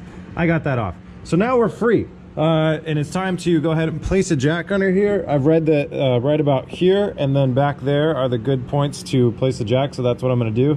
I got like a load beam, I don't know, cross support for my jack that we're gonna test out. And then there are 6 bolts holding the subframe. There's one there, there, and there on each side. So we're gonna go ahead and basically apply some pressure to this thing and then start to loosen it up and see how it wants to kind of come down.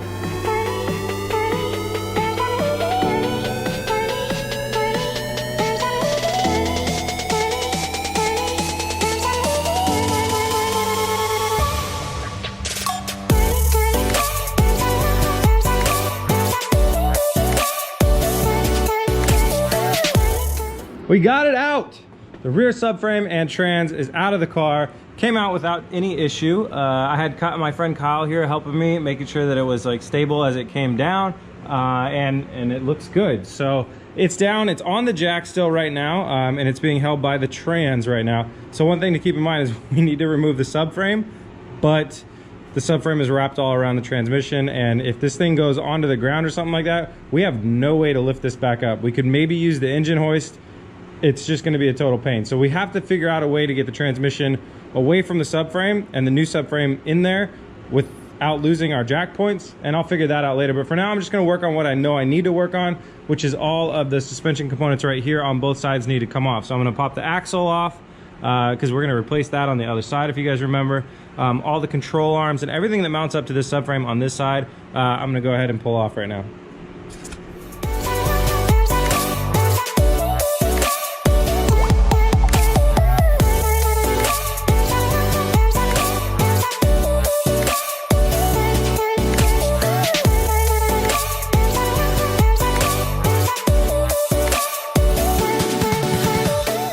All right, I got both the knuckles off of here, left some of the garbage suspension components on there because those are getting thrown out anyways with this subframe. So the next thing I'm gonna do is take off all the little plugs and things from the transmission so it'll be ready to be freed.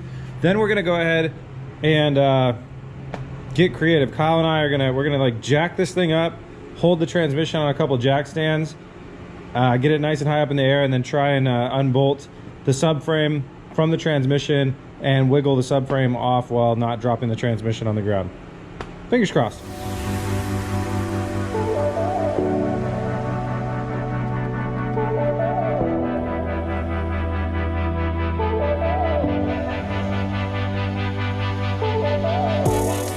We got the subframe off.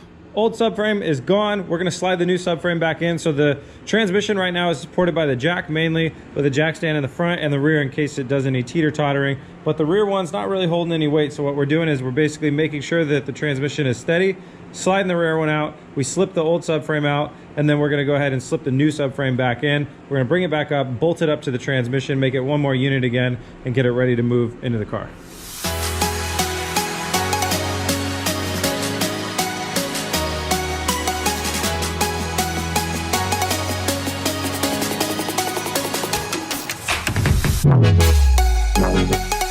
Got the new subframe on without any issues at all, which is fantastic. We've got the cross brace on here now, so it's rebalanced. It's basically can be on the jack, solely on the jack without the jack stands once again. There were a little bit of signs of surface rust on this new one. Again, this is from a 2016, but it may have been kept outdoors or something, who cares? Little surface rust, no big deal, but I sprayed rust reformer over everything, so that will all turn to black and be good to go. So the next step that we're gonna do is lower this down off the jack stands, bring it back down, slide it underneath the car, and then slide all of these things over their mounting posts that look like that onto the car, and throw some bolts in there so it's being held up by the car once again.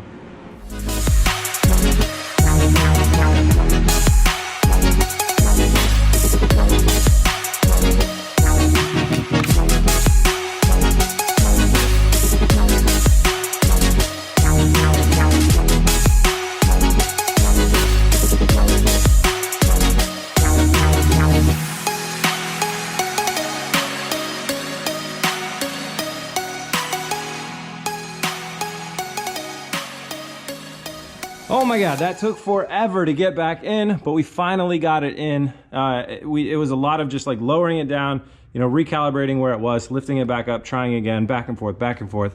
If I had any tips for anybody doing it on the ground, it would just be to make sure that you get the whole trans diff subframe unit level to where the car is, so all the posts are really wanting to go in. Have two people and just wiggle it back and forth as it works its way up the posts. And if you're gonna get one side seated first, make sure it's the driver's side, because the passenger side is ovaled out a little bit to accept a little bit of side-to-side play on that middle post, which is the tightest of the 3 posts on both sides. Anyways, you can see no more jack stand, and that's all back in. We've reinstalled a subframe. So here's what we need to do inside the quarter panel. We need to make a connection between that inner skin right there that's all sealed up to the quarter panel right here. So I'm gonna build a strip that goes all the way up and around, connecting to this piece that we straightened out a while ago, and that's where that will stop, and it will all go straight out connecting to the carbon fiber piece.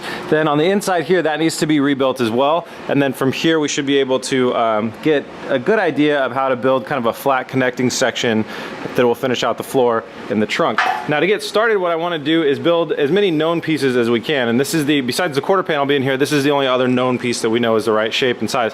So when you put it up here, it's pretty close, but it's not quite right because there's some bends inside this panel right here, and inside that panel right there, there's still some bent spots. So what I'm gonna go ahead and do is clean that up, bend it out straight, drill holes in it so I can weld through it, and then spot weld this quarter panel onto here, as well as then connecting it up with some screws. I'll probably just use some temporary self-tappers. I gotta figure out, I think those need to be cut out on this quarter panel for our bumper bracket to go in there. So hopefully I'll use that as some material that I can drill through. And we will attach this piece onto the car before we start building the rest of the inner wheel well.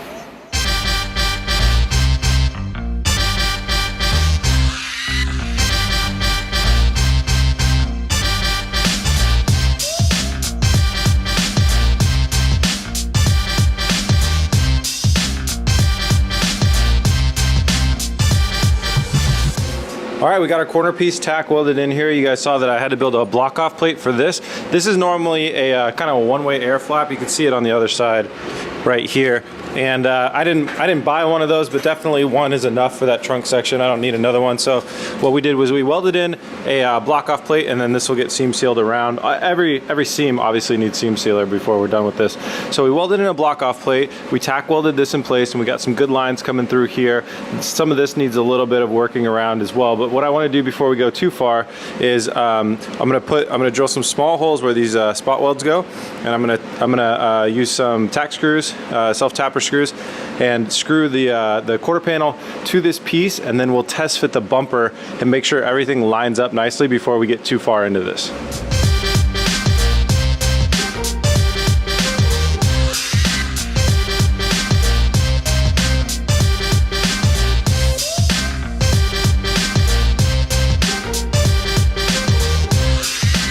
Well, unfortunately, I can't hold the camera and the bumper in place at the same time, but it does fit. Fits up really nicely. This body line right here, where this meets the bumper, is perfect, absolutely perfect. So, and the bottom's looking great too, no issues there. So we're ready to move on. And to move on, I'm gonna jump into this inner wheel well and start cutting out some cardboard templates. And I'm also gonna grab the wide body kit piece and fit it over this and draw a line so we know how much of the kit kind of covers and everything. Make sure that we're not gonna be cutting away too much material from the quarter panel. And I'm gonna make some templates, that way then I'll recreate them out of steel before I weld them in there. But I wanna start from kind of around here and start working my way up, I think.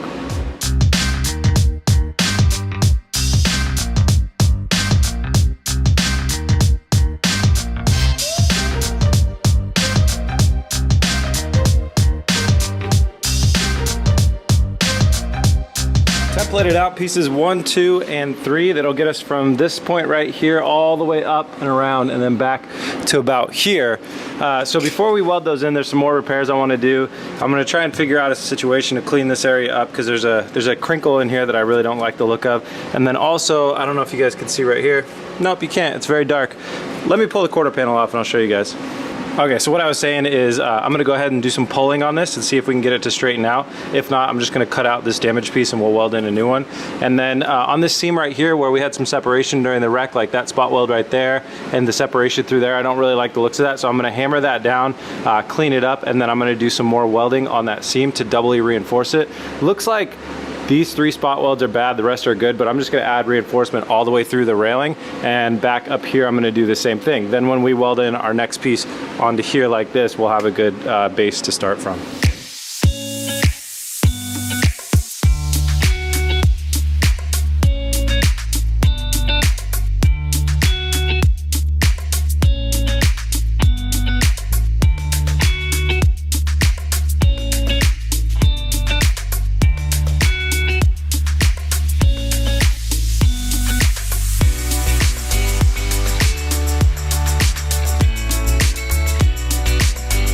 All right, well that's more than enough attempts to catch the car on fire that I'm comfortable with. So I've spot welded this stuff kind of back up, some extra spot weld reinforcements. Not that any of them were already really gone, but just adding in a little bit more reinforcement. Welded this plate to this plate once again, kind of reinforced that where I had cut through before. And then you can see I just did a couple stitch welds here, here, here, and here. I reviewed this and none of this is actually lost any spot welds or anything like that, so I'm not really gonna go through that again. So the next thing I'm gonna go ahead and do is take my 3 templates, cut them out of some 18 gauge steel, and then we'll start to get those in place. I think before I weld them in, I'm probably gonna have to put the quarter back on, but we'll get them all ready and prepped, and then we can put the quarter on and start getting them in place.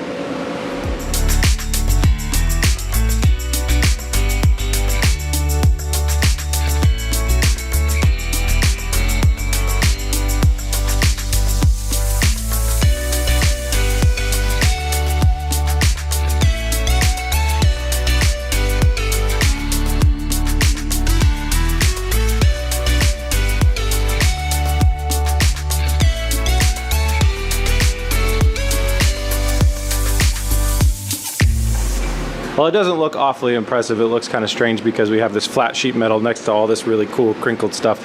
But anyways, this is the inner wheel well that's gonna block all the water from getting into our quarter panel. I need to make a sliver for right here, and up top we need a sliver for there, and for there I need to make it a little extension piece.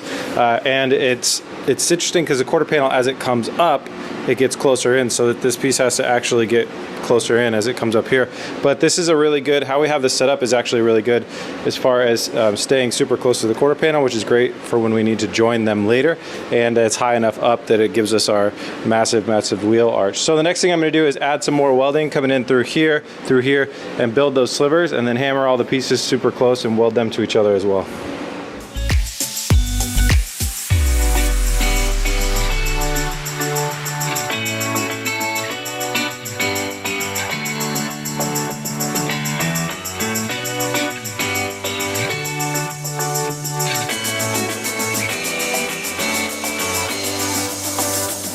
All right, we're all welded up. I'm calling that's our wheel well now. That's all built.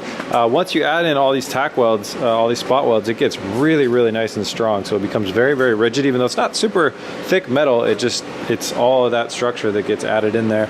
So you can see on the backside here, we connected the piece of the car that was already here and left over, and then everything through there. And remember that the tack welds are just for the structure there to make sure that all this metal stays in place, which trust me, it's gonna.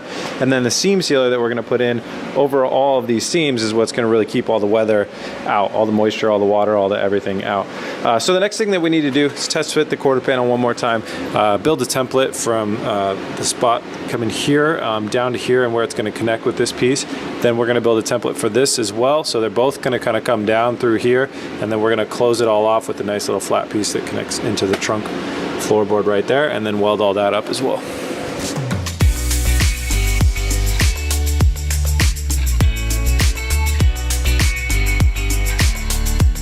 All right, we've got all the pieces templated and cut out of steel here, so it's time to go ahead and weld everything up, tack weld it in place, make sure it all looks good, and then fully weld it out.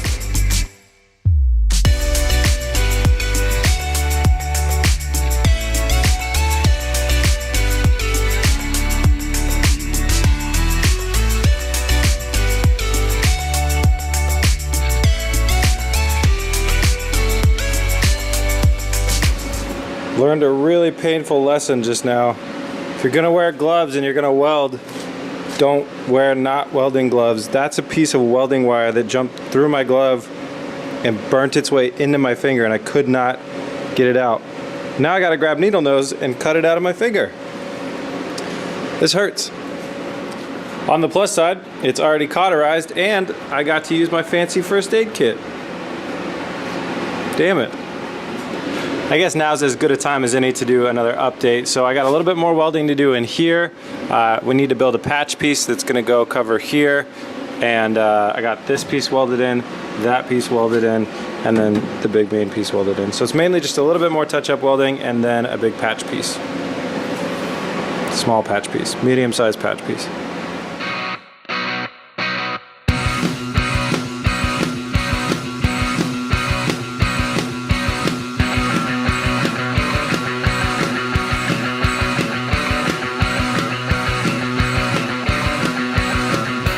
That is a wrap on the welding. We got everything all done. We got that bottom patch in, that all welded up, and everything's looking good. So the trunk, on that side it goes over there to that piece like that kind of, and then this side it goes over there.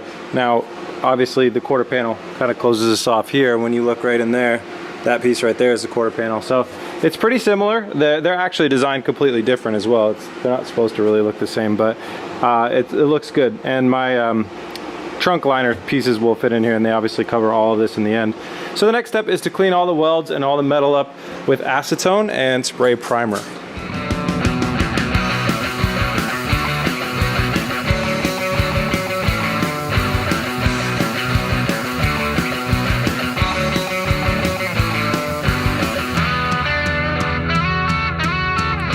All right, we got everything all cleaned up and primered up. The primer adhered really nicely. We didn't have any reactions or anything, which means we did a good job cleaning. So that's awesome. Next thing we're gonna do, seam seal. So we got a bunch of seam sealer in here. We're using gray. And on every single one of these seams, you know, just anything that looks like it's got a gap between it or anything like that going all around here on the inside and on the outside, we gotta seam seal this whole thing up.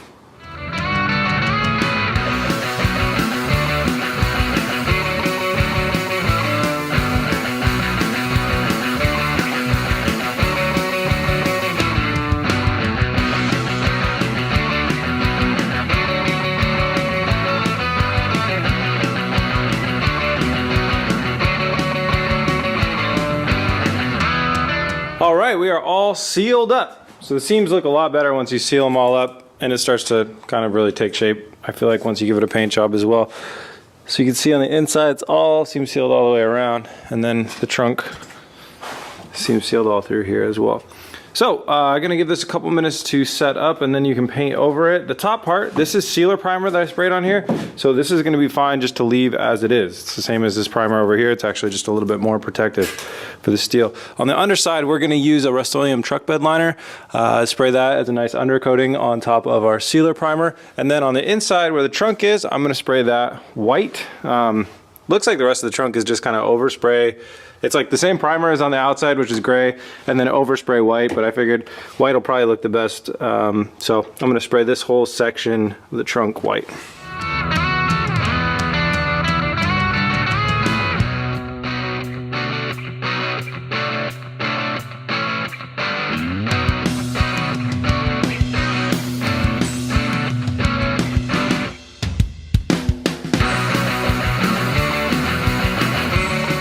All right, paint's still wet, but you can get the idea. White on the inside, all sealed up, away from the elements, sealed around the backside, underneath, truck bed liner, under the wheel well. Looks good. That suspension is garbage, so the overspray on it doesn't matter. 700 miles later, and we are back in the shop. Quarter panel got a slight dent, really small dent in transit. That's my fault. Anyways, so you can see it came with this whole trunk piece. This is like the lip right here. And then it comes around, and then it has the whole taillight housing here as well. Those are two pieces that definitely did not get hit in the wreck, and they are interconnected with so much other stuff that I'm opting to not replace those right now. Obviously pretty focused on not worrying about stuff that doesn't matter. So those are just spot welded into this piece, so we're gonna need to go ahead and unweld them, as I like to say. But I am gonna keep this piece coming out here and that piece down there, so we're gonna redo this piece and this piece, because I think we're gonna have a cleaner connection right here to the whole rest of the setup. So I'm gonna find a way to get this into a position where I can work on it a little bit better and go ahead and drill out those spot welds and get those pieces disconnected.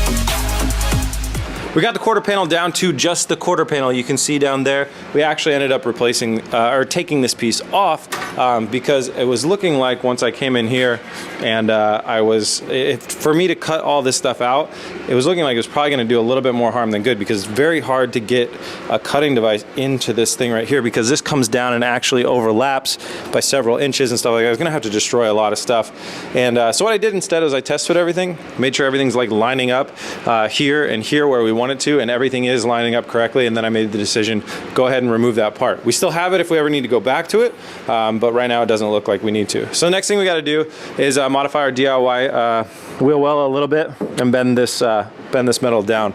There was a lot of discussion about this wheel well, and I'm going to touch on it very briefly. First of all, some people are on one side saying this stuff doesn't really matter. Some people are on the other side saying this is extremely unsafe, etc., etc. This is essentially what's called like a mini tub. People have done it on cars for a very, very long time. I can tell you the main part of the structure of the car is more of this stuff coming up here, coming down here, and then inside there, because your frame rail is right here, goes into the unibody and runs around here. The main job that this piece of metal does from factory, it's one piece, goes from here all the way around to here, and it's rolled in, right? It rolls down where ours comes more or less straight out, kind of comes down here. It's a very, very thin piece of metal and the changes that we have made will change essentially the crash science behind this car. If you replace it with too thick of metal, it won't let other pieces crumple at the right time. It'll be too strong and push into other places of the crumple zone. If you replace it with too thin, it won't take up enough force, and then you'll get hit harder essentially. So it's a back and forth, but I will say that when you get hit in this area, the vast majority of the time, a lot of the damage goes to the wheel and the suspension components, because you have to think that's the thing sitting the farthest out, etc., etc. Not to say that that makes it different, but the biggest point is this is my car. This is not a car that's for sale. This is not a car that I ever plan on selling, and this is not a type of thing that will affect people on the outside. Like if you're doing like jimmy rigging suspension and like welding, you know, control arms and stuff that could snap or whatever, that could be dangerous to other people on the road, because your car could lose control and stuff like that. This, not so much. So it's a personal thing. I actually, when I priced it out, that bent piece of metal, that curved piece of metal was $400 from my local Nissan dealer. Somebody linked me to one that was $85 on eBay, and I thought, you know what, at $85 plus about like $60 shipping, I'm just gonna buy it to try and make people happy, which is kind of a futile cause because you never make everybody happy. But anyways, I bought it, but then the seller fumbled the shipping, unfortunately, and it won't be here till next month. So just for the sake of actually getting the build done eventually, I'm gonna go ahead and move on. And yeah, it is what it is. Yes, I could have spent more time and done it with like an English wheel and made it all one piece, but I'm not in the business of spending a ton of time on things that really, to me, don't matter. And everybody will argue to the end of time whether it does matter or it doesn't. So anyways, moving on, we're gonna go ahead and roll this lip edge a little bit. I could easily trim it off, but I want to roll it so I have more material to be able to weld my quarter panel onto my wheel well to help it stay waterproof and stay attached. So we're gonna roll that down a little bit and continue to test fit our quarter panel until we have every seam and every part fitting up really nice and snug.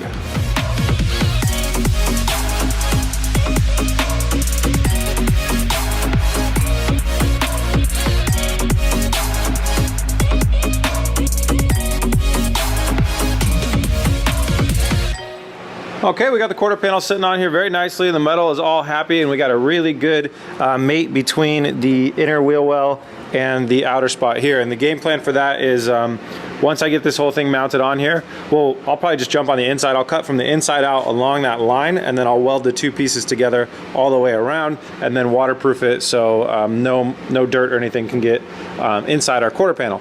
So the next step that I need to do is to mark out where we want to do our spot welding, and I'm going to use where the old spot welds were as kind of an indication of where we need to do it, because you can see this panel doesn't have any holes to weld through it, because some body shops have a spot weld gun. It's got two arms that come in here, and it electronically goes zap and zaps through both of these and spot welds them. I'm not going to use that. I'm going to use a more traditional welder. So what I'm going to do is I'm just going to grab a paint pen, and you'll see me kind of mark all the way around where every spot weld used to be, all the ones that I can see where they used to be, all the way around the panel. And then I'm also going to center punch them so I can drill those out.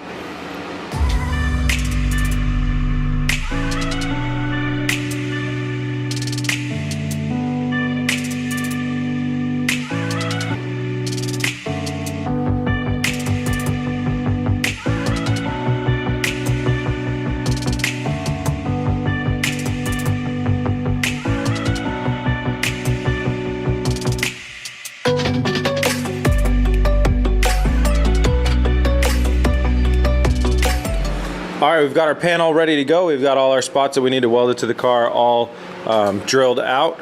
So the next step is to prep the surface of the car, which means that we need to remove this extra layer of spot weld. So if you guys remember when we drill out the spot weld, the original panel is all here. That's why it's all white and stuff like that. And to do that, we're gonna use the good old flap disc. You can find these down at like Harbor Freight, pretty much anywhere. And they go on the whatever you call it, rotary tool. I call it a cutoff wheel, but that's not right. Anyways, I think that's the best tool to get a nice clean surface on this. And then after you do that, you gotta remember to use a zinc weld through primer, because you gotta make sure that that's all primed up metal, but also you're gonna be welding into it. So zinc weld through primer to clean all that up once it's done.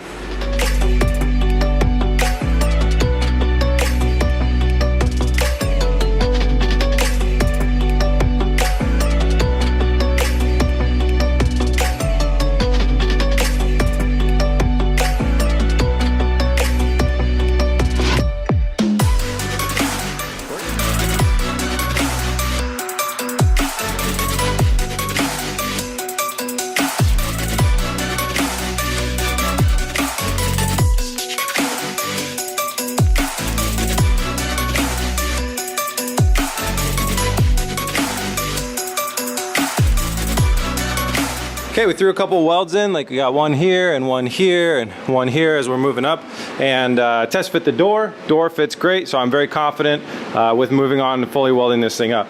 The only thing that I know of to keep in mind on this step is that obviously putting too much heat into one area can cause warpage, so you might want to jump around a little bit as you're welding to not heat up one certain area of the panel too much, and I wouldn't advise any like rapid cooling techniques either.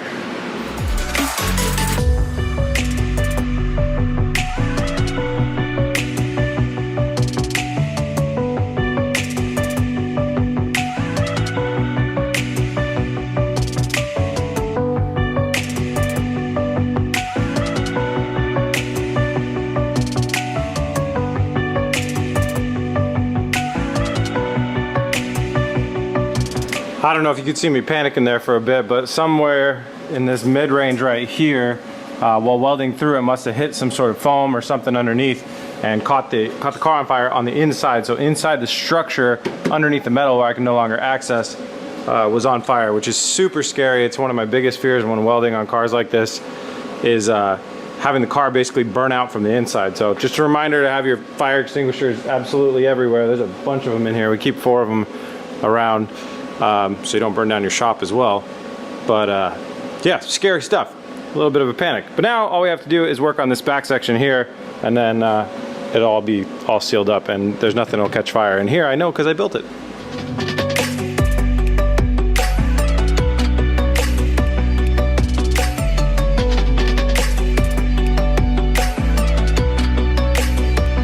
All right, the quarter panel is on there, so you can see my handy dandy welding work up the frame rail and around on the roof, down on the bottom here, and a little bit on the roof here, and on the back side here.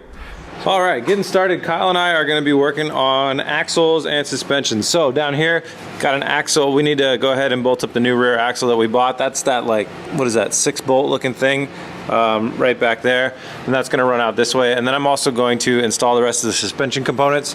That's these things right here. So we have these 3 arms and that, which we bought just used stock from a non-damaged car. And then Kyle is going to be working on the front axle. So there's going to be a little bit of decoding going on here, but here's what the whole new front axle system looks like, which we may separate right about here, so we don't have to do a whole fluid change. And then he's going to throw all that together in here.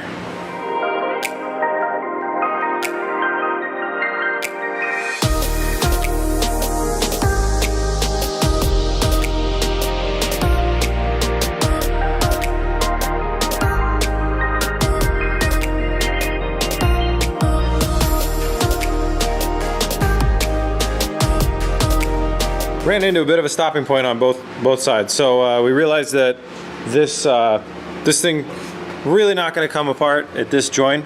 It's like way too put together. It's too stuck together. Those bolts are not coming out. We'd have to break them. We don't want to do that. So we're going to replace the entire thing. So we got to drop the knuckle to do that. So we just moved on. Kyle and I tag teamed on this thing. This is our rear knuckle, and we took all the things off of it that we needed to, and then I realized, and I installed my rear axle back here. You can see that's all installed. And then I realized that I forgot to bring my new wheel bearings in. So you can see these 4 bolts right here, bolts up to the wheel bearing component. And every car that I've ever had where it's taken a large hit in one of the wheel areas has had a bad wheel bearing after that hit. So I just bought one assuming that that would be a problem. And I forgot to bring it today. So we're gonna have to wait till tomorrow to do that. So what we're gonna go ahead and do now is just attach the rest of the suspension components, like our new upper control arm, our new lower guide arm or camber arm, and those other arms that go in this suspension thing. We're gonna install all those and get it all ready for this thing to go back in after we install the wheel bearing.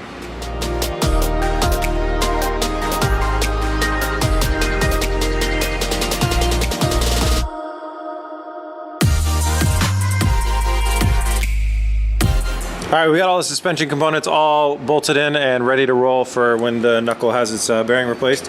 So we're gonna move on to the front. I'm pretty positive that you have to remove this entire knuckle to change out this axle. It really looks like it. So we're gonna do a couple things. We're going to pull the caliper and the brake lines off, but keep them attached to each other, and probably hang that over here. Wheel speed sensor right here. We're gonna go ahead and leave on the knuckle, unplug from here, and run that around, take all that bracketry off. Then we'll take the rotor off, and then we'll start to take the knuckle off and detach that from the axle.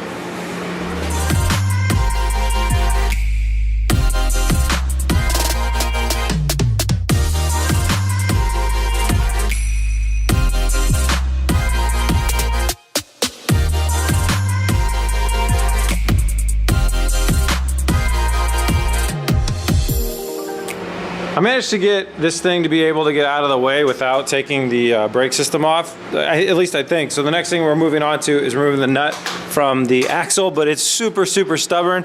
I actually snapped 2 extensions. I've never broken an extension in this shop ever before, but I snapped 2 extensions in half. So we're moving on to map gas. We're gonna use the map gas to heat up that nut really hot. It should expand it a little bit, and hopefully that'll loosen it up.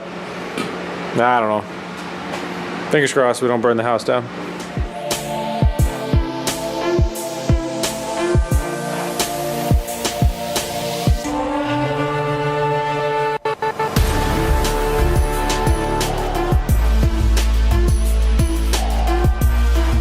All right, we finally got it off, guys. I don't have any real good tips for anybody that gets stuck in the future. We use map gas, we heated it up, and I stopped using the extensions because I noticed they're getting me a weird torque angle, and then I just put a lot of force behind it, and we popped it off. So now we're gonna try and push this backwards through, so the splines get through the knuckle, and then we're gonna rotate this thing all the way to the side. It's detached on the back and everything else like that. The only thing that's stopping me from further rotation is the axle itself. So my hope is once we push the axle out, we'll be able to rotate this thing to the side, get it out of the way, and then we can replace the axle. This is all theory, because I've never done an axle on this car before, but we'll see how it goes.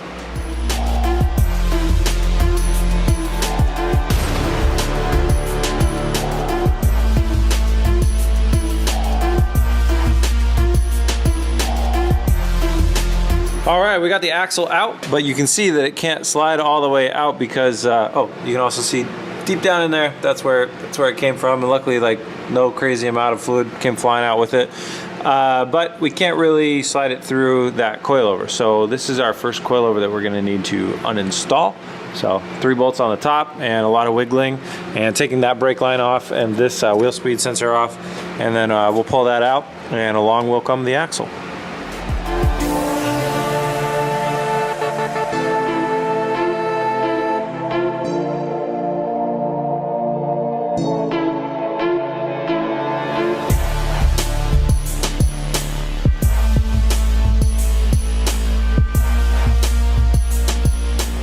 Okay, we got the axle out, and here's what's left of it. So it just fell into 2 pieces.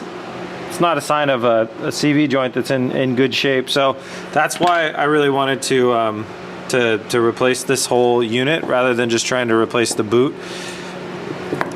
I don't know, maybe, I mean, maybe it is a thing that can completely detach that easily, but I'm guessing it's not supposed to. Not really sure, but that's why I went for the full replacement rather than just like trying to fix the covering. So we got our new used axle right here. We're gonna go ahead and slide that baby in there, and then it might be time to look at replacing our coilover.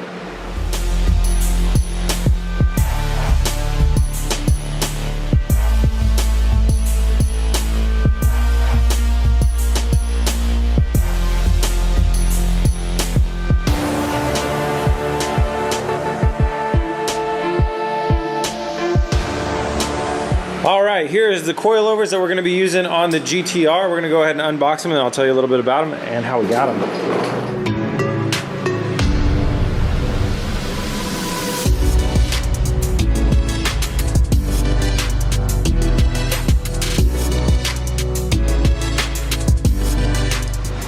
So these bad boys are BC Racing BR Series coilovers for the GTR. They are a great brand of coilover that I've used before.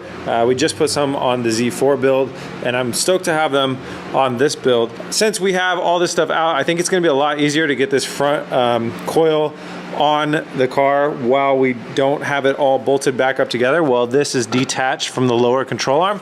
So we're gonna go ahead and install this one right now.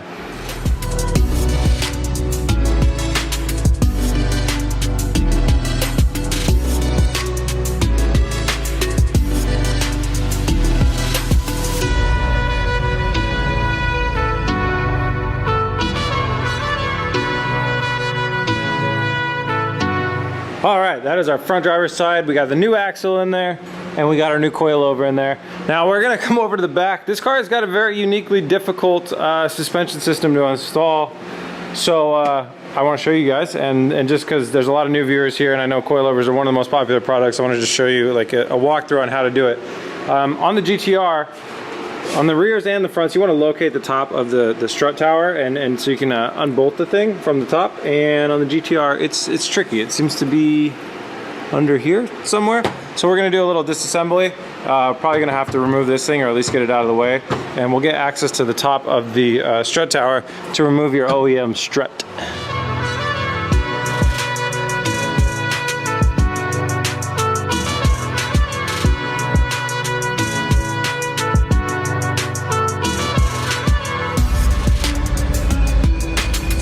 Yeah, GTR owners out there, just rip all your interior paneling apart, just completely, just ace it all. Anyways, we popped everything out, we pulled it all back, and then we got access to our 3 nuts on top that are going to allow us to drop the strut down. On the back here and on the back of most cars, it just the strut connects with one bolt, nut and bolt. So we're going to go ahead and undo that bolt. That should free it up, and then we'll undo the 3 nuts on top and then pull this thing out.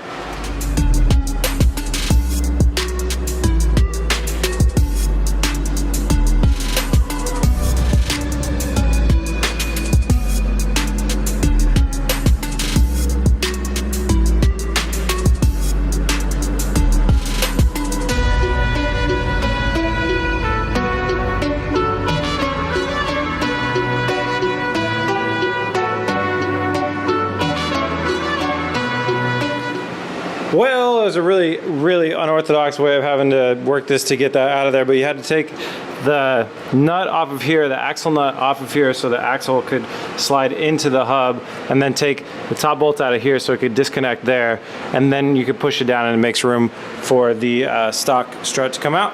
And now we're gonna go ahead and it makes it a lot easier to put these in if you just go ahead and loosen this up. This collar ring right here, loosen this up, compress your spring down, so like lower your car basically. And then once you get it in, you can twist it back down to raise it back up.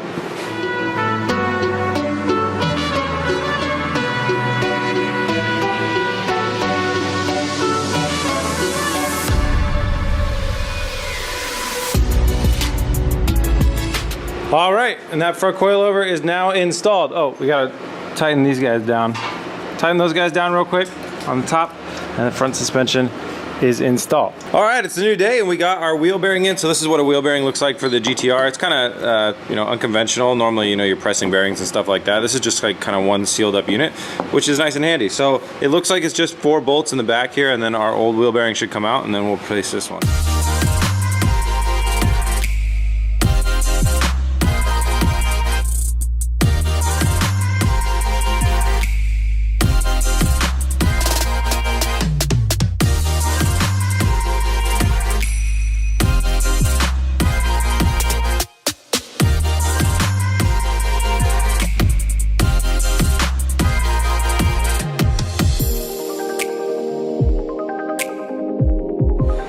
Alrighty, that's a wrap on all of the suspension components. Everything bolted up nice and easy, so that's all on there. Now we're gonna go ahead and put the rotor, the brake caliper on here and attach our brake line. That way we can move on to the next step of bleeding our brake system and getting some fluid back in there.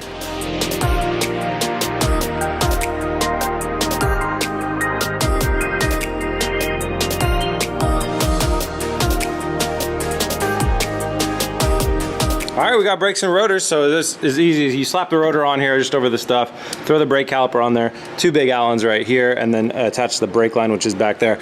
I went around all the rest of the car, double check that all the brake lines are tight, so now it is time to go ahead and fill our brake system with brake fluid. For brake fluid and oil on this car, we're gonna be running Motul products. I met these guys at SEMA. They're super nice. I look forward to working with them in the future, but just to get started, they were like, hey, we'll send you out a kit for the GTR, and we definitely need some good brake fluid, so we got their racing line of brake fluid, which is sweet, and then we'll have the oil for when we do our oil change. Since this is a totally unknown life of the oil on the car, we're gonna do a full oil change before we really drive it. But for now, let's start to fill up the brake system. Now I have a power bleeder that I'm going to figure out how to attach once I find the brake reservoir, which looks like it's gonna be over here. We'll hook up the power bleeder. What that's gonna do is put some positive pressure onto this reservoir and start to feed the fluid through the lines in the car and down. If anybody's unfamiliar with how the system works, it's a hydraulic system, so it's all basically sealed up. Well, it better be sealed up or you won't have brake pressure. And right now, you could assume that there's just basically air going through most of the lines coming out through here because we had the brake system detached for so long. So what you gotta do is put fluid in the top and then add pressure, and then it's gonna go ahead and cycle all the way through the system.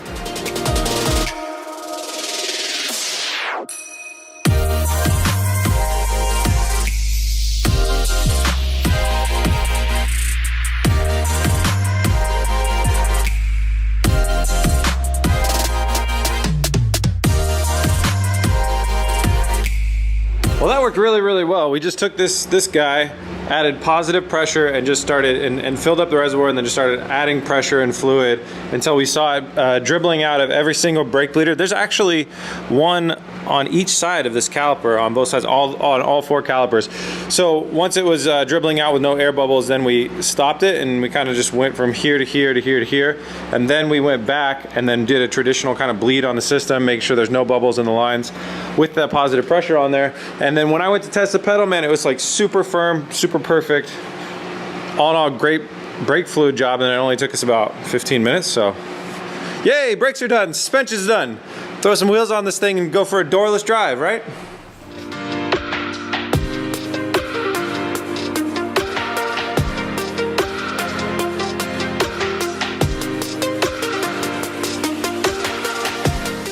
All right, we got the GTR into the shop. The brakes worked okay. The car did not fly through the wall. And things were going good, kind of, until we got it out in the sun. The game plan was just to paint this quarter panel and then assemble the car.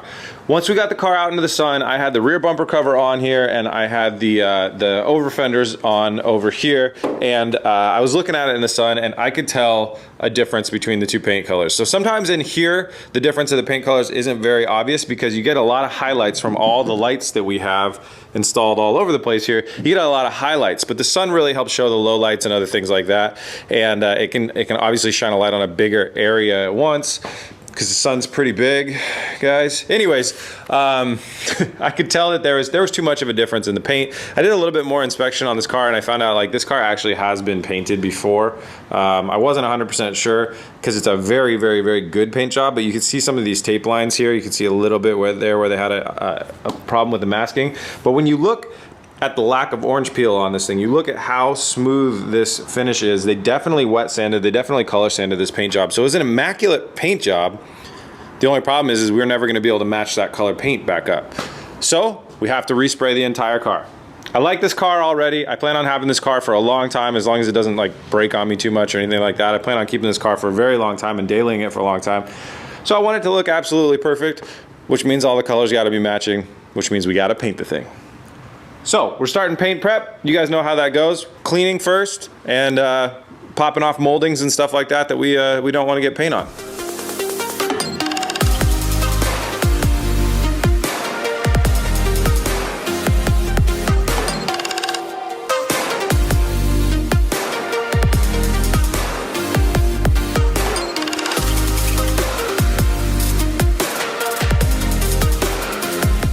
the car is clean. Kyle's been at that for hours, so he's got the car completely clean. That's great. I was working on, I did some fiberglass filling in this, the trunk lid.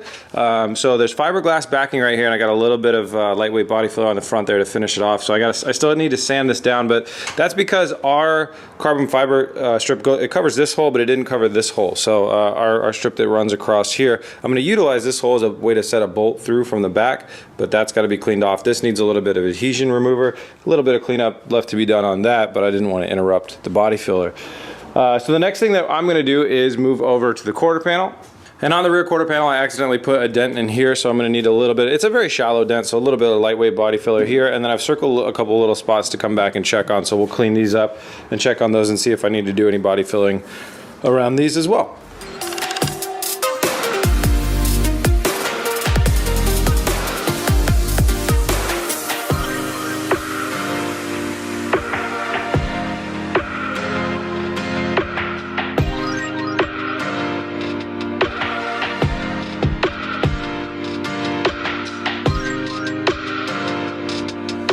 Got the body filler parts all sanded up, block sanded down, so that's all nice and smooth. Now you can see that we went through the primer here into the metal, so we're going to need to put an etching primer over that, and we're also going to need to put an etching primer over all of our weld spots. So you're going to see me come through with the etching primer, and I'll just block all this off real quick, and then spray this whole seam through here, down there at the bottom, spray this up here, same around here and back here. I've hit all this with wax and grease remover as well. Probably give it once more over, and we'll get that all sprayed up before we do a round of seam sealer.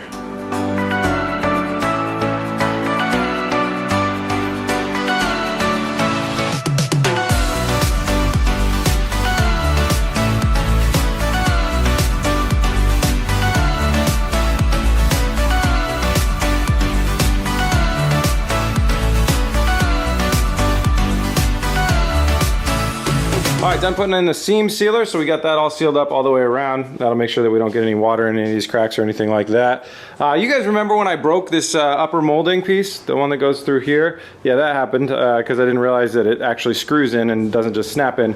This guy Marquand from Legendary Auto Collision out in Houston, Texas, sent me one. He had an extra one with just like a broken tab on it or something like that. So I'm gonna open it up, check it out, and we're gonna at least mock fit it on the car for this paint job so it gets painted along with everything else. And if it needs any repairs, we'll do that after it is painted. So shout out to him, huge thanks. Link in the description, guys, if you want to show him some love.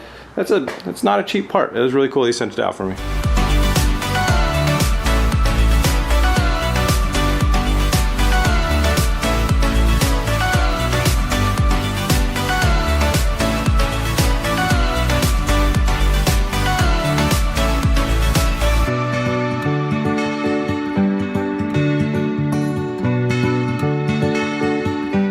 Okay, I got our trim piece on here and I got the gas cap pack on. It's really interesting to look at the color of this versus the color of the car because it's the same exact problem that we just had with our other panels.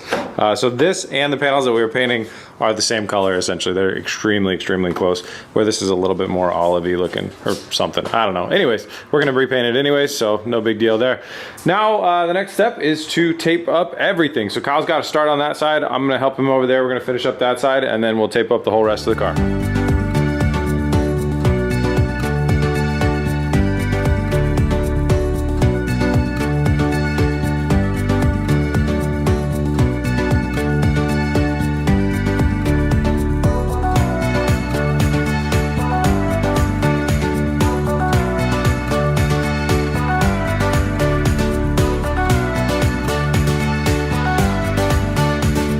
We got the car entirely masked off, so the next thing that we're going to go ahead and do is hit every surface with the wax and grease remover. We're going to clean it up really, really well before we scuff up the paint.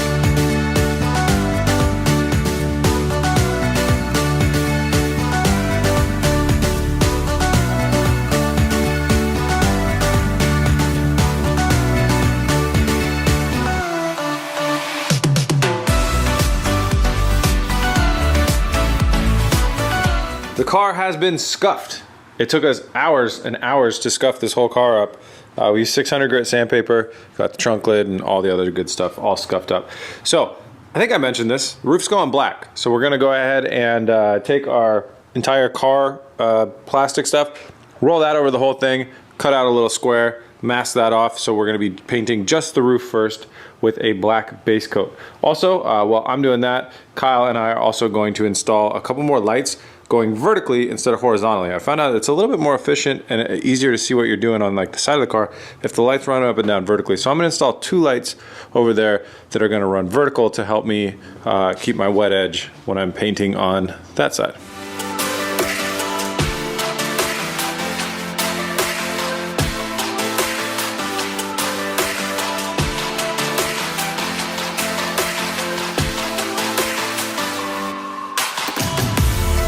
Got our new super powerful lights installed. Those are really great. I got those at Harbor Freight. They're LED lights. They're just so much brighter than those other ones. So I'm gonna get a couple more for that other side later on as we keep evolving this space. And we've got the roof all masked off. So that's gotta be clean one more time and then tack rag, and then it's good to be painted. So last thing, like I talked about before, we're gonna test our air lines for moisture, make sure we're good. I've cleaned the filters out, learning our lesson on that one, and then we are going to wet the floor. Now remember, like we can only wet the floor once. We can't wet the floor between every coat of paint. That would be very dangerous to get reactions with the paint and temperature drop and everything else like that. So we're gonna wet the floor the best we can, but it will evaporate because we're trying to keep this place up to temp. But that's about it. So we're gonna wet the floor and I'm gonna spray our black base coat on the roof.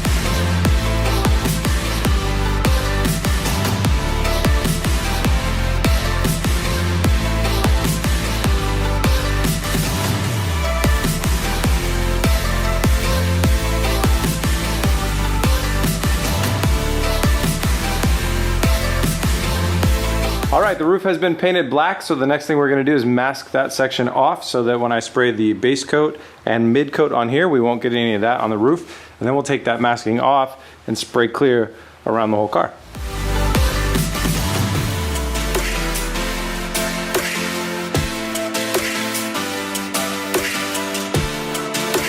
All right, the roof is masked off, so we're gonna go ahead and clean the whole car once more with wax and grease remover, and then I'm gonna go ahead and spray our base coat and mid coat.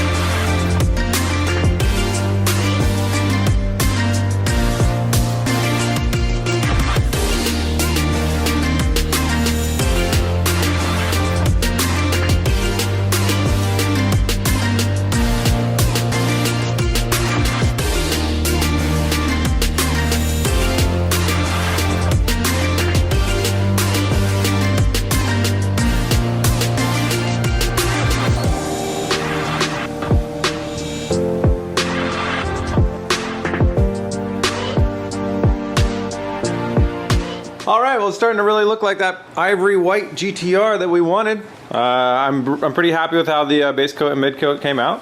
It's nice and clean, it looks good, and it's nice and uniform, which is what we were really looking for. So that's awesome. So the next step is to go ahead and unmask the roof, exposing the black because it still needs clear coat. And then I'm going to do either 2 or 3 coats of clear coat. I'm not 100% sure. 3 coats will make it a little bit easier for wet sanding later on down the road if I choose to do that. And it also levels out a little bit better. We'll see how the first 2 go on and see how it goes.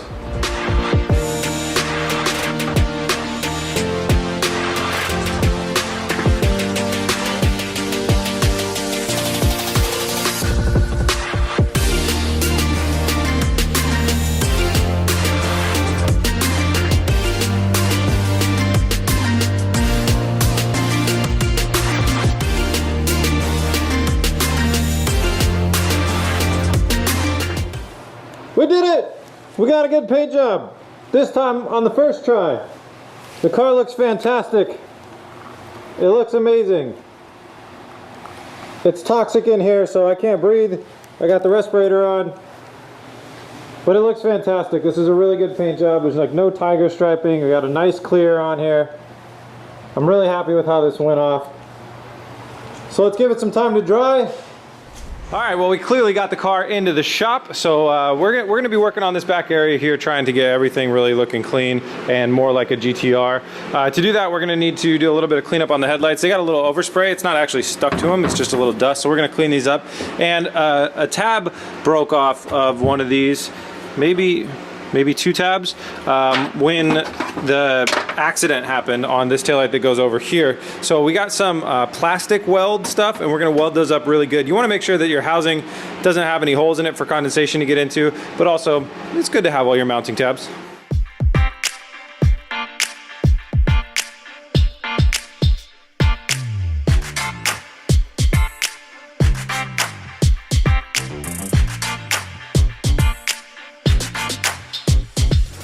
Now that those taillights way over there are drying up, I'm under the car.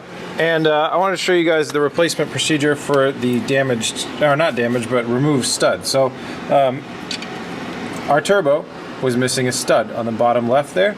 So I went down to the dealership and got a stud. And you can see the top here has a bit of a star pattern to it. And they call these down at Harbor Freight E-socket. And just go ahead and get it started, and then this is what the E-socket wrench looks like on the inside there. Just get it on there and tighten her down, and then I also bought 10 nuts, so we can go ahead and do that, and then I'm going to attach our downpipes. Gasketing in the middle too, so it's going to go this, gasket, downpipe.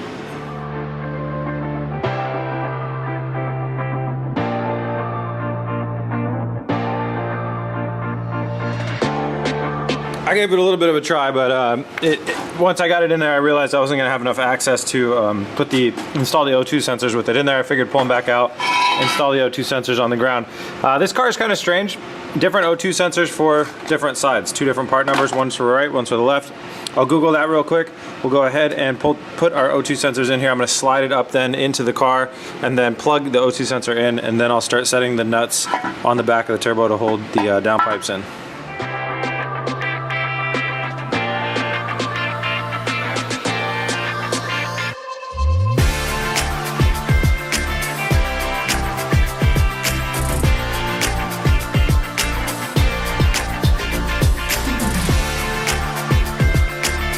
It's a little bit hard to see, but you can see that's one of our downpipes there on the driver's side, and then coming over here we got it in the passenger side. And yeah, there's some nuts on there that are really hard to access, but we managed to make it all happen. So the O2 sensors, it looks like they connect up to something up top. There's the rear O2 sensors look like they're right about here above where my hand is. I'm hoping that we're gonna find some for the ones up top. So I'm gonna go ahead and feed these through. Kyle's gonna grab them under the hood, and we're gonna jump under the hood and fish out those connections.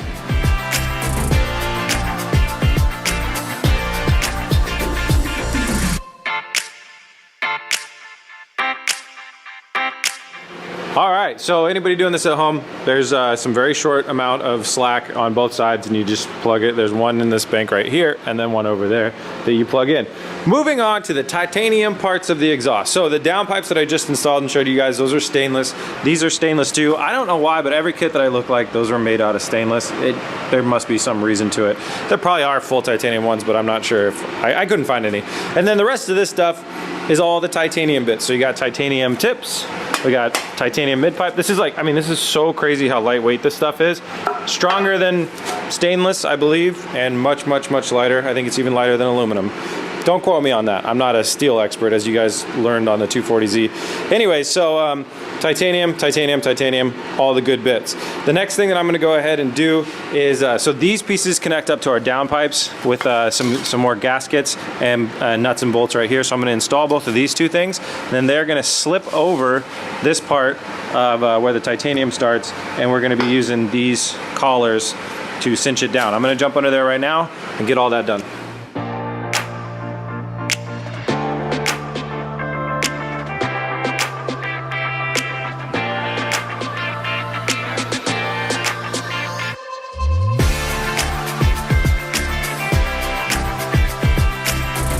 Okay, we installed our second piece of our downpipe there, and then that goes into the mid-pipe. You'll notice I didn't put the clamps on there yet. I want to keep everything fluid, able to move around a little bit as we go into installing these next pieces further back.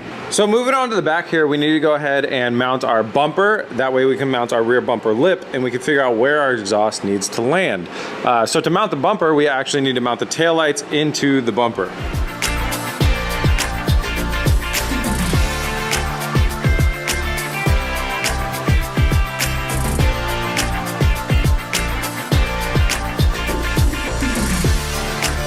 I got the taillights in here. There's if anybody's doing this at home, 4 bolts on each one, on each corner basically. Now you're gonna wanna take these little nuts off of these things that are gonna poke through to mount our taillights into the body of the car. We're gonna pull all those off and then set this thing. Oh, wait, before we do that, on this side of the bumper that didn't get hit, you'll see this little bumper clip thing. Coming over here, since we rebuilt this part, we need to install our bumper clip. So that goes right here. We'll install that piece and then take those nuts off the taillight, and then we'll set this thing in and mount the bumper up for the first time.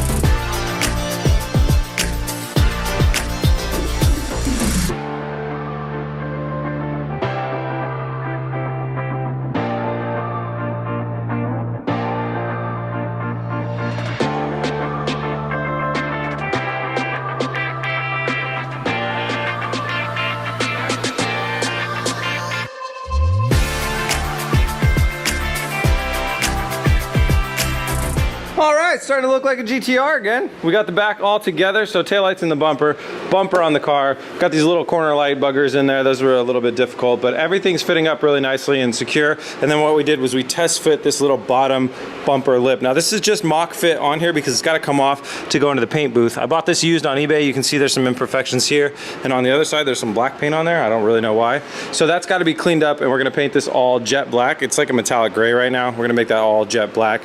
But we want to have it on here right now so we can tell where to put the rear exhaust pieces as they come through. So to do the exhaust, we need to connect our mid pipe to that pipe right there. I think it's considered mid. No, that's our cat back.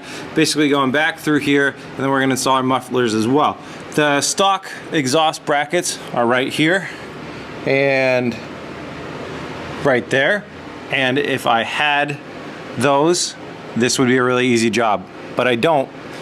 And this is a budget build slash I'm cheap, so I'm gonna go ahead and use some exhaust hangers that we bought for the 240Z, and we're gonna bolt them up, and then we're gonna weld them to the other exhaust hangers for the titanium exhaust, landing them right exactly where we need to go. So first, let's go ahead and get everything kind of test fit up, loosely fit, from the cat back to the mufflers and coming out here.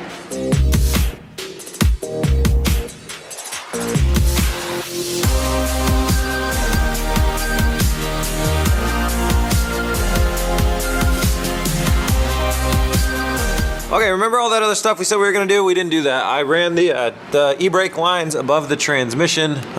Those go above the transmission, and then we installed the rear sway bar. That's important. We need to sway correctly. So now I forgot that there's some shrouds that go in here that house the exhaust tips, and we didn't have those, so we pulled them off the wrecked GTR there, somewhere over there. We're gonna go ahead and pull this piece back off of the car and install those shrouds onto here. They'll get painted along with this thing, but I want to get them in here before we go to test with the exhaust, making sure we land them in the right hole.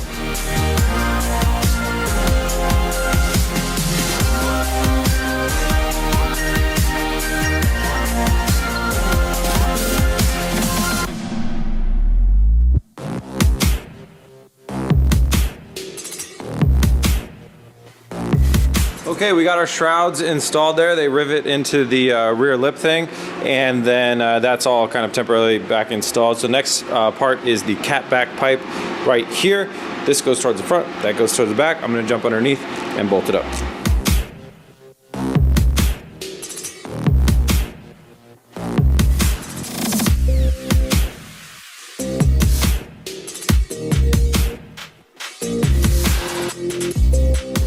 That's the cat back installed. Now for the mufflers.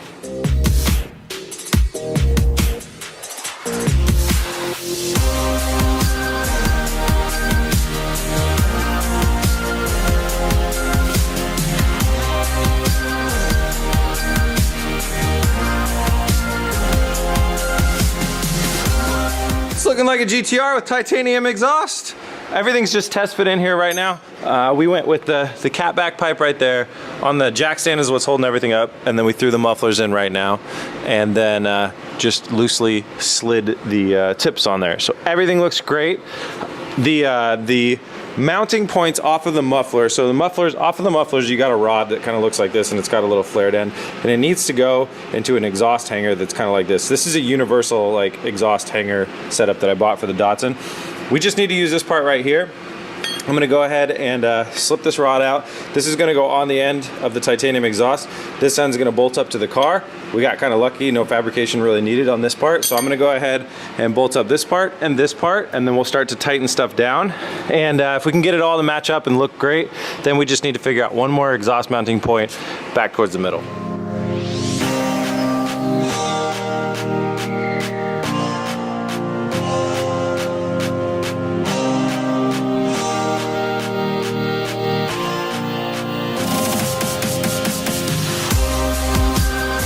All right, the exhaust is hung. Let me show you what we did. So over here is the hanger, and it comes off. And the OEM one has some metal that goes from here to here and some rubber in between. Mine just has a big metal chunk that goes around the rubber and then comes off to right here, and it bolted up. We got really lucky that the measurements all lined up and everything. We got one on this side and one on that side. So I'm saying titanium exhaust weighs way less than half, so we're using less than half the bolts. Kind of kidding. A lot of you guys are like OEM till death, but listen, I could hang on this exhaust right now and it'd be completely fine. It's a real good mounting, and I'm really happy that it worked out. Now, you guys like being upside down? This is pretty fun, right? Just kidding.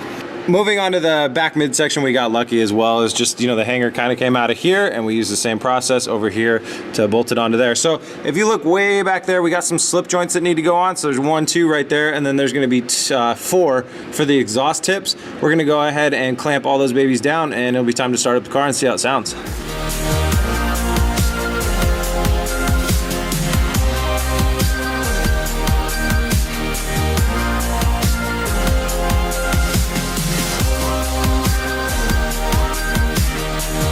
We're all clamped down.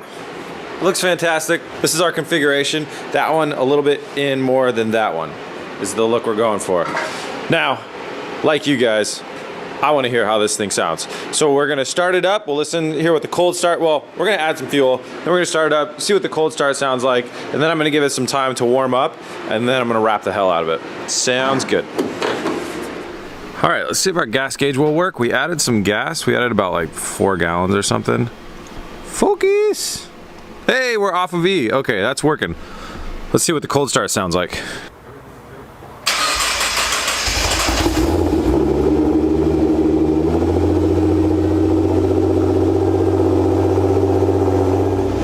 That sounded pretty good. It was not too loud, had a good tone to it. I think that's gonna be great. And so now I'm gonna let it warm up, and then we'll give it some RPMs.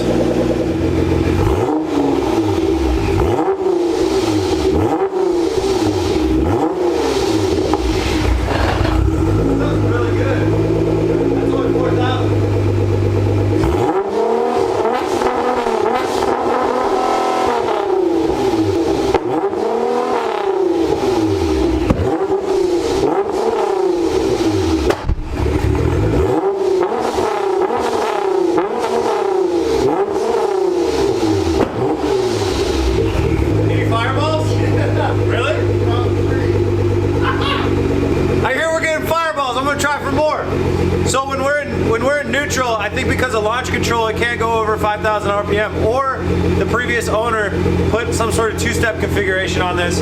But also, our blow-off valves are set, our blow-off valves are set to a way that they're gonna release a lot of extra atmosphere air, and it's gonna dump fuel into the exhaust, which is probably doing what I wanted it to. We're gonna get started on the front splitter. We have to build it and then prep it and paint it today. That way we can finish the installation tomorrow. So we gotta get going on it. We're gonna base it off of the template of whatever they call this. This was like the stock GTR front lip, this piece of plastic here. So I went off and bought a big piece of aluminum that we can go ahead and we're gonna kind of trace this out, plus the little overhang that we want, and then the mounting points will also be able to transfer over. Somebody asked me what size aluminum we use for our aero parts, and we normally use between a 14 gauge and a 12 gauge aluminum. I'm using something that's closer to a 14 gauge on this because we are going to bead roll some of it for added rigidity.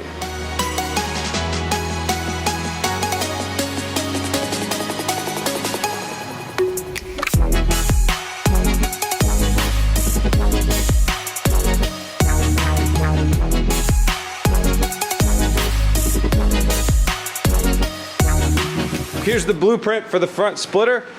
This is where we're gonna cut. This is gonna be our front line. That line's till we meet the bumper. These are all our bolt holes and the mounting points for the rear.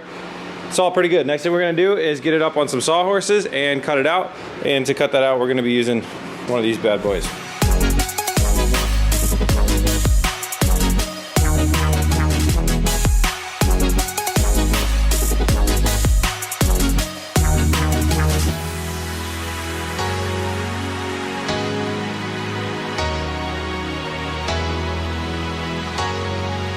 All right, we're all cut out. Next thing we got to do is drill out our holes. These holes are where this little lip is going to bolt into the bottom of the front bumper. And then we'll go ahead and start test fitting stuff and figure out how we need to bend this middle part down. This is going to need to make a dive down and then go straight back to some more mounting points.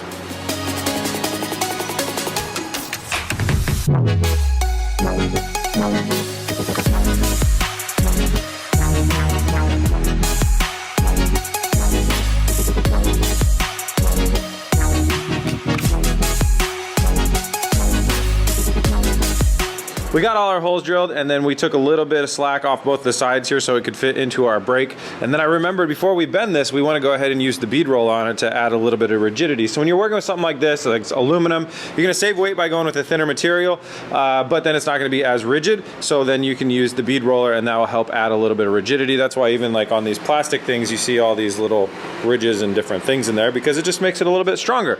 So that's what we're going to do. We're going to go ahead and throw that through the bead roller best we can. It's very hard to make straight lines, but we'll try and make it look pretty even though nobody will see it at all. And then we're gonna go ahead and throw in that brake over there that we set up and bend this thing so it goes down about 2.5 inches.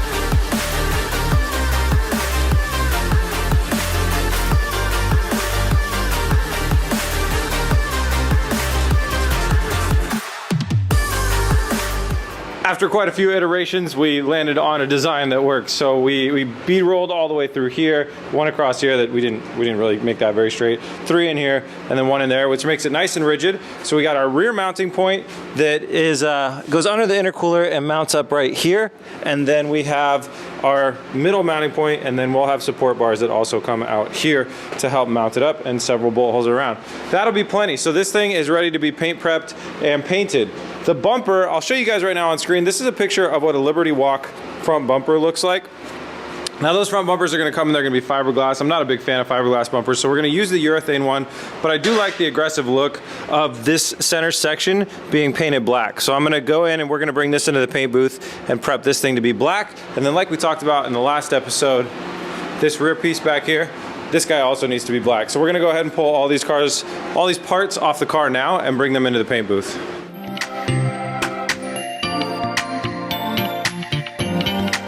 All right, we got everything in the booth, and Kyle and I are going to team up on each part. So the first thing we're gonna do is pull the grill out of the back of this thing. That's gonna get painted separately because it's not gonna be gloss black, it's just a flat black. And then we're gonna clean this thing up and scuff it up and sand it up.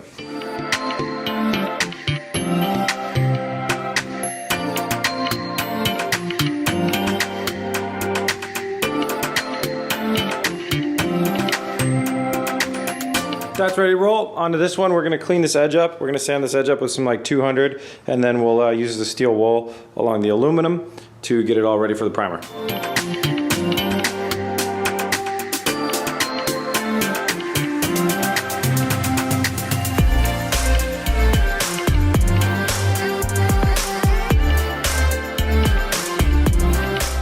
Front splitter is ready to roll. It has been all sanded up with the steel wool, so it's got to be primed. Next, moving on to the bumper, I need to modify this cap right here. This cap is like too wide, it doesn't fit. It must be from a newer model or something like that, not the older model. So I'm gonna work on that while Kyle works on the masking. So we're gonna keep this line right here, this nice clean white line right here. And then where this corner meets right here, that's where we're gonna extend this down, and then we're gonna make all this part black. Also, we're gonna paint the metallic, like dark silver. This stuff is all gonna go black as well.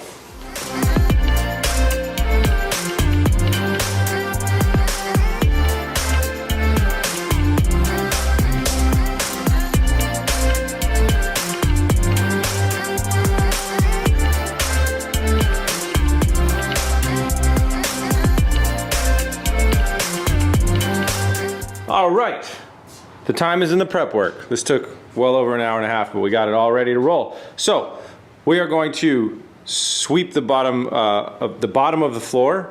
Actually, let's sweep the top of the floor. Anyways, and then we're gonna wet the floor. We're gonna pull the bumper and the rear bumper lip out of the paint booth so I can spray primer first on the front splitter. So that's the next thing you're gonna see. We're gonna get this all cleaned up, floor wet down, start spraying primer on the splitter.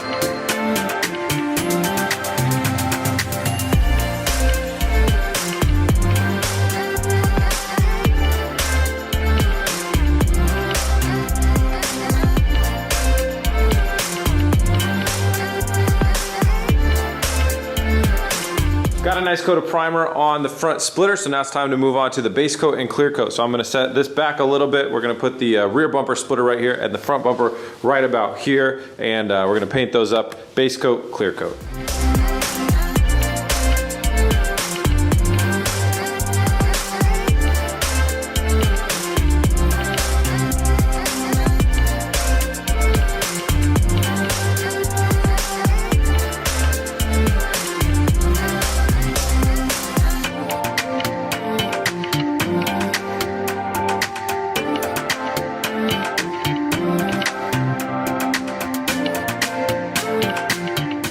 It is the next day and we got everything painted up. The painting went very well. I'm starting to get into a little bit of a rhythm with using the same brands of paints and the same processes and everything, and so obviously mistakes are gonna be a little bit less frequent. So we painted something without making a mistake.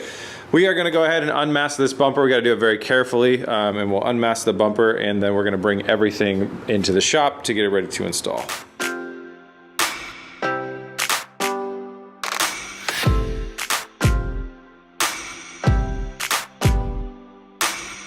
All right, now that we got all the parts in the shop, it's time to not work on them at all. We gotta focus on the headlights. We don't wanna put the bumper on and then hit it with sandpaper or anything like that. These headlights have been through some stuff. You got chipping in the clear down here, chipping in the clear up here, and right here as well. They're plastic lens headlights. So this is gonna be kind of just a standard plastic lens headlight restoration. This doesn't seem to have any chipping, but we need to clean it up first and kind of see the shape that it's in. Oddly different kind of signs of wear on these things, but you can see I did go into one spot here and it is clear. It's not on the inside, which is a good sign. There are a lot of ways to go after headlight restoration, headlight repair. Chris Fix has a very, very good video showing how to kind of clean up hazy fog lights.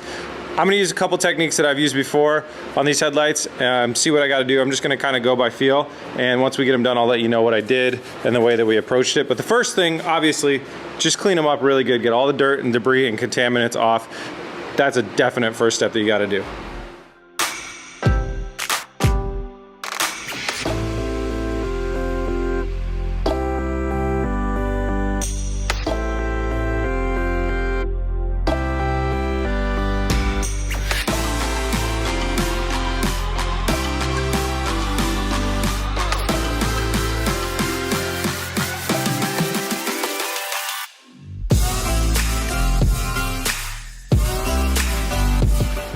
Got two headlights restored. So this one, as you saw at the very end, just needed a polishing up. This one was a lot more work. So what we had to do was clean it up, sand it all the way up, sand out those chip marks so it was like a nice flat surface. Then I clear coated it, but because we're painting in the Arctic temperatures that are Oregon, it's a couple degrees below freezing right now. We got some sags in the clear, so then I decided to wet sand the clear and polish it back up. Let's make it all nice and smooth. There you have it. So that's what I did to get those done. It's mainly just, really high grit sandpaper on one of those little spinning wheel things that you can get on a drill. And you could buy those kits at any automotive store to restore your headlights. And it works pretty good on plastic headlights. So now that that's done, we gotta step over to the paint booth and paint some trim pieces. Onto our trim pieces, we got 3 trim pieces, 2 for the front bumper and 1 for the rear lip. And with time, these things kind of tend to gray out a little bit, get a little bit dingy, and it can just make your car look a lot better if you throw a fresh coat of paint on them. You don't want to use just a standard black paint. They make paint for these plastics. They might call it a trim black or a plastic resurfacer black. There's a bunch of different names for it, but yeah, just take them off, pop them off, clean them up, and spray them up.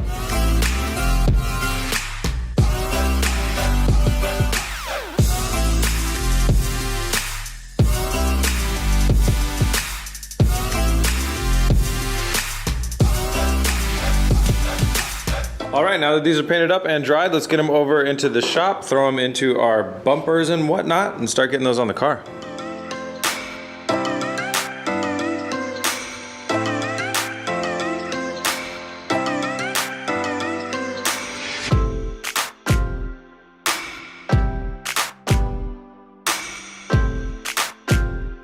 All right, the rear bumper lip is looking great. It's fully attached and bolted up, and we have our grille in there, which is awesome. So now it is time to move on back to the front, and we're gonna pull our masking off of here, and I'm gonna install some the scoops that go in there, and then I'm gonna put the pins in here to mount that back up.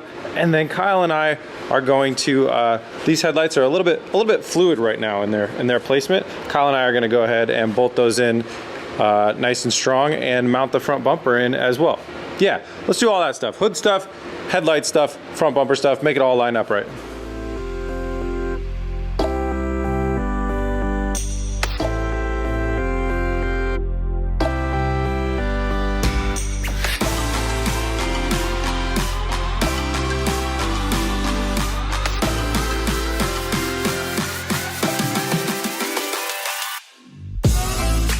It looks so good. Body lines are all lining up perfectly. See our front bumper line and our headlights fit in there great. Everything looks great. Bumper's looking great. I'm very, very happy with this. I did want to mention, I remember people commenting on last episode about like kind of the overhangs on the front and the back. That's because the bumper, the front and rear bumper were not used with the wide body kit on this car. Remember, this car had a wide body kit on it when it was wrecked. That's why we're going wide body with it once again. But to do that, you have to trim these during installation. So I'll show you guys that process when we do the wide body kit. But this looks fantastic. So we closed the hood, but we got the carbon fiber bit underneath here. We got the bumper all pinned in. Everything looks great. So the next step, I didn't tell you guys, but the sway bar is attached on both links.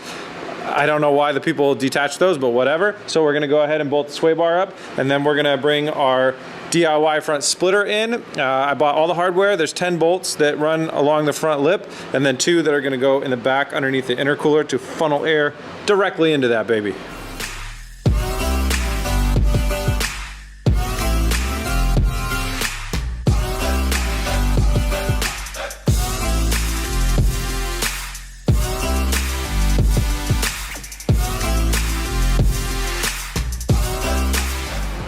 The lip is installed. It looks really, really good. 10 bolts in the front, 2 in the back, so it's very, very strong, really, really on here. So it comes down, and then we have the mounting spot down there. Will help make sure the air doesn't go underneath or away from the intercooler. Also helps with our oil cooler over there. So I'm happy. I'm very happy with this. Last piece of the puzzle, I want to install some of these little supports. They're absolutely not necessary, but I think they look cool. But just a word from somebody that's done this before. On my Aston Martin, I have these things. When you hit a driveway and you scrape with this thing, the bumper will flex a little bit. This thing will flex a little bit. These will bend and they will stay bent or they will break off. So that's a downside. The upside is I think they look cool. They make the car look a little bit more aggressive. So I'm gonna go ahead and install them. We're gonna go one about right here and one about right here, kind of on the outsides of the opening.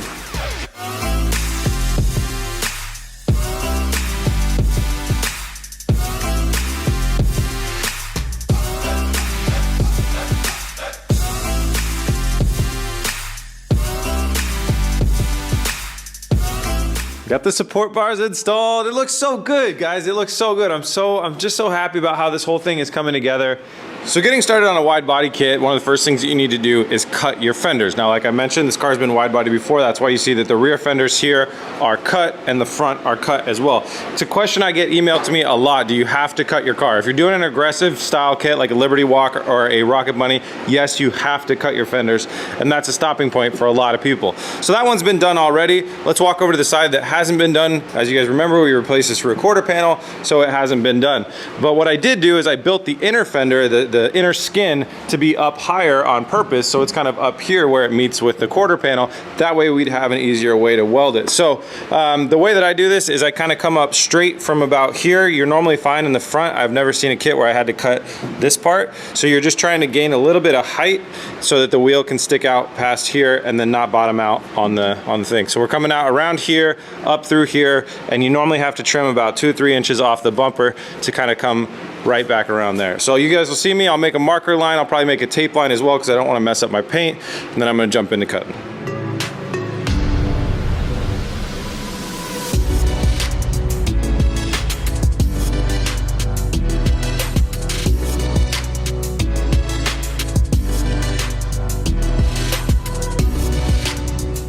All right, so I made our cut around here, and if you guys remember, this isn't really like factory because I made the inner wheel well, but you can see how we just kind of folded that stuff out so it's gonna meet up around here, and then I'm gonna jump under here with a welder and tack weld this inner skin to the outer skin, and then we'll seam seal it up, and that'll be completely sealed unit.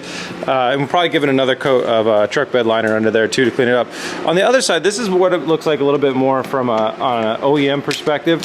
If you were doing this at home, when you cut this and then you cut through this, you're gonna have a gap about this large. And what they did here was made a bunch of relief cuts and folded it over and welded it to the outer quarter panel. That's a great way to do it. The only thing is they didn't kind of finish the last step, which is waterproofing inside these. So as the wheel's spinning and stuff like that, if it runs in water, I think this was a dry weather car, but either way, I wouldn't do this. It's gonna throw crap into your car and into your quarter panel. So I can pretty much guarantee there's gonna be a lot of junk in here right about here that's probably slowly trying to rust its way out. But we can't get at it without cutting the whole quarter panel off. So you need to waterproof this stuff, and we'll go over how to do that in a little bit.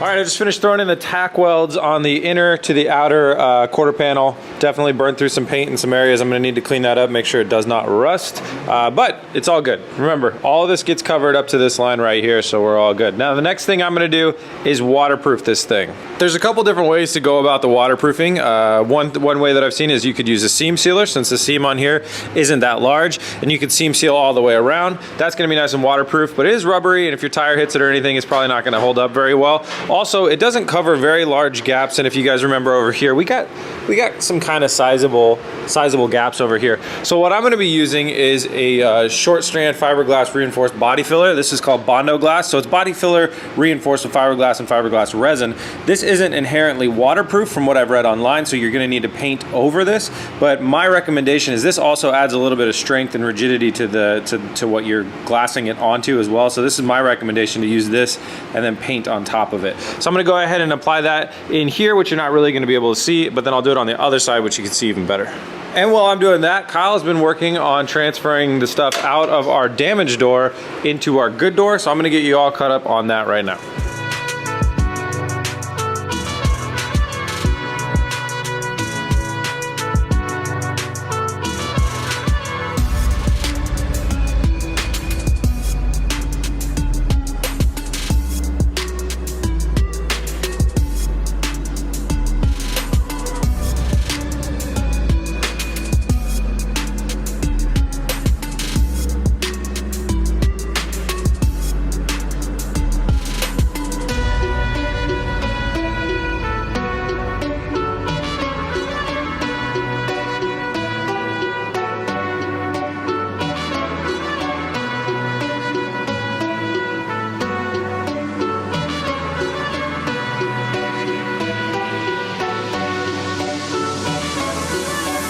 We've got the rear end waterproof, so here's kind of what it looks like in the end. It's just, you know, the fiberglass over where the holes were and a little bit of truck bed liner on top of that. Basically the same thing on both sides. Now we need to go ahead and mount our side skirts. So the side skirts bolt in to all these little bolting spots right here on this plastic thing. They bolt in right here. They bolt in here. And also this piece, we're gonna fix this because it got bent in the wreck. We're gonna kind of bend that back out straight so we have a good mounting point right there. And get both of our side skirts mounted in because our fender flares lay over the side skirt. Update on the door. Kyle's doing a great job and almost finished. Now I was stupid and I forgot the door glass at home, so we're kind of doing the install up to the point where we need to put the glass in. So Kyle's gonna kind of mount this thing up and take care of, whoops. I'm not any help right now at all. I'm gonna walk away from that. He's got that under control.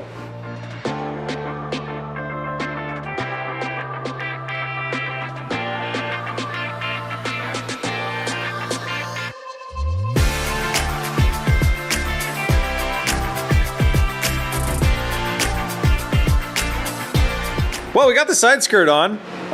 Couple things. One, I just don't like it. The quality of it's not that good. It really isn't matching up around here. It has absolutely no way of mounting, so you have to basically screw it into the car, which we did. We used some tech screws to screw it into the car. That doesn't bother me that much since it's never really seen when the door's shut and stuff like that. And then we got it in its mounting points over here.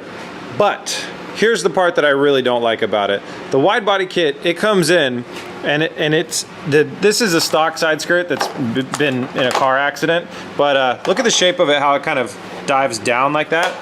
Well, this one jumps out and then goes down and jumps out again. So where our body kit would come down, our fender flare would come down and kind of bolt in right here, and it needs to bolt in right about here. It creates this big gap off the body through here and through here. Also has nowhere to bolt into right here, and I could build an L bracket to secure it tightly, but I just don't like the look. So what I didn't really realize about the side skirt is that it kind of sticks off of the car rather than coming in under, and that's the look that I want. Is I want the look of it coming in under. So I don't like this side skirt, and we're not going to use it. This is the build where I'm doing things slowly, being patient, and I'm doing them exactly the way that I want to do, which means that yeah, I want to go to the OEM side skirts. Now the problem is I'm not going to be able to get an OEM side skirt in the next like week or so. So instead of stalling out the build, I'm going to repair that one. It's actually not that bad. None of the polyurethane is really ripped until you get way past where the body kit needs to mount. So all this stuff isn't actually seen because the body kit, you can see the line where it comes down here, bolted into there. The mounting points are fine. It's got a little part where it was screwed into the body by the last guys. I believe I can repair that. And this is all just surface paint damage. Once you get into the polyurethane, it looks repairable. It's a new day, and my game plan was to fix up this side skirt right now, but I'm out of base coat, so I can't repaint it. So we're just gonna go ahead and mock fit it, and I'll take it off the car later and paint this and the other one. So we're gonna get moving on fitting the fender flares. And I like to start on the rear side with the gas cap because it's a really good reference point. Now we are not mounting it with riv nuts like what you see here. I don't really recommend these because they're easy to cross thread, and then if they start spinning on you, it's just a nightmare. I like to use walnuts, which I'll show you later. So the first step that we're gonna need to do, we're gonna go ahead and trim this little piece off here, and we're gonna drill out all of these rib nuts, then we're gonna tape off the paint to protect it and start test fitting our fender flare.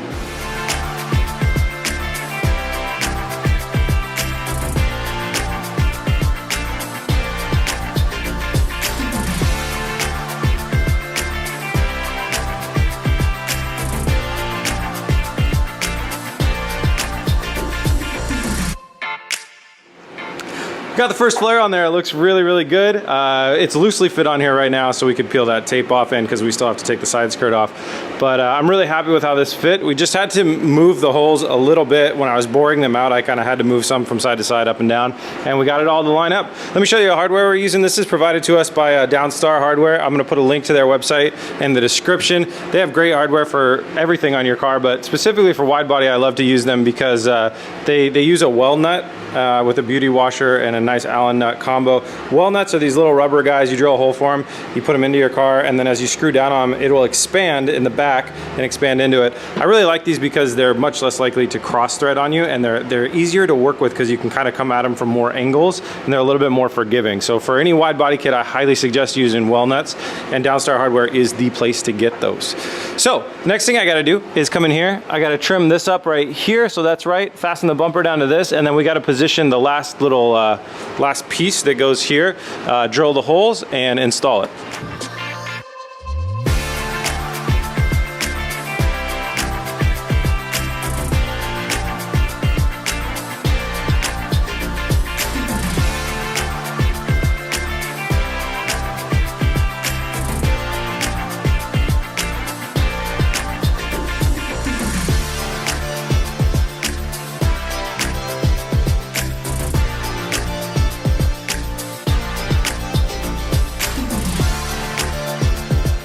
last little piece on there, and I tested the gas cap out, and it clears by like a millimeter. So that was a close one. So that side is all done. While I've been working on that, Kyle has been kicking ass on the door over here, and he's ready to put the door glass in. It is a new day, so I brought the door glass this time. So he's gonna go ahead and install this center mechanism, the door glass, the up top mechanism, and then pop our paneling back on.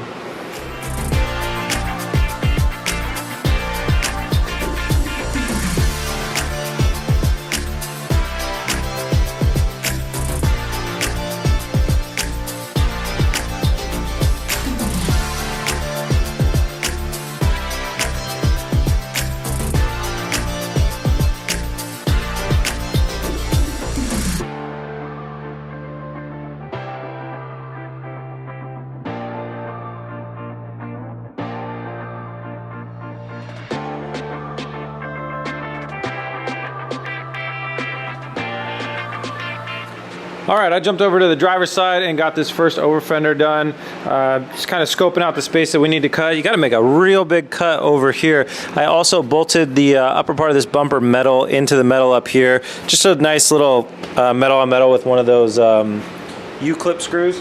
That way we had a nice firm connection before I go ahead and trim this piece off. While I was doing that, Kyle wrapped up the door, so he got the glass in, and as you guys saw in the video, just buttoned all the other parts up, put all new pins and plastics in the door panel itself as well, and bolted it back down. So that's looking good. We're not gonna install this quite yet because we got to work on this side skirt area over here, and it'll be a little bit easier without the door on it.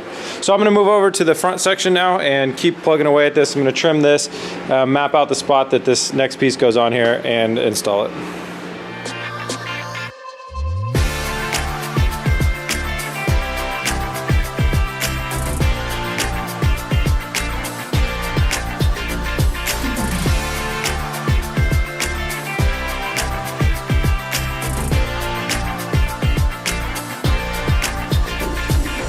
All right, I just finished up on the second front piece. It looks pretty great. I'm pretty happy with how that came out. On one of these, the weld nut really wasn't able to sink in just because it was under so much pressure. But remember, if you got something where you can access the backside, like I can literally just reach my hand around the back here, just throw a nut on the back of that with a big washer and you'll be good to go. That's what I did on that. And this is done. So you guys have seen me do the back end on one side and the front end on one side and walk you through it. We're just gonna repeat the process now on the back end over here and the front end over here.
All right, we got the front passenger side on. Got the wheels kind of test fit here. A lot of people have been commenting about the wheels, seen them in the background and stuff. These are the only two that we have. The other two are being remade, and I don't have them yet. But don't worry, I've got a plan. So that front side is done, and the rear side is done as well. This poor side skirt's got to get cleaned up, but it shall soon. And that's it. We have wide-bodyified, re-wide-bodied the GTR.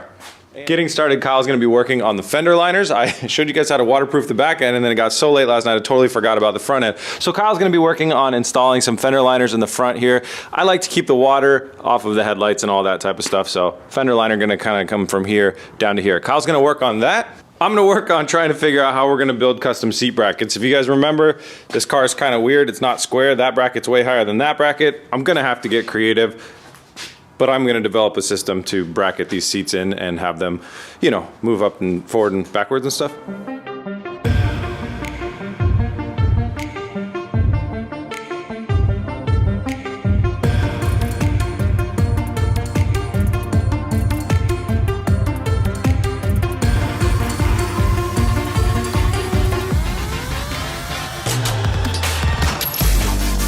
seat brackets installed. These are just the generic seat brackets that are going to allow the seat to slide forward and backwards. A lot of people have mentioned 3D printing a housing for this, and that is definitely in the plans. For the next build, I need a 3D printer anyways, so I've been doing research and trying to figure out how to get one of those. Well, I know you just need to buy one, right? But I've been trying to figure out which 3D printer to buy, and then once I buy it, one of the first things I'm going to do is to make a nice housing for this, to be able to mount it maybe back here or somewhere, and then I'll kind of do an episode about 3D printing car parts when I get to that point. So those are on there now, and then we have these other brackets on here that are misleveled that bolt into the car. So we're going to use both that set and that set to get the car at the right height, and the big part is going to be leveling it. So I'm going to take these two brackets, this one right here and this one right here, and we're going to modify them a little bit to be a proper mounting point to mount those brackets to these brackets with fire and metal.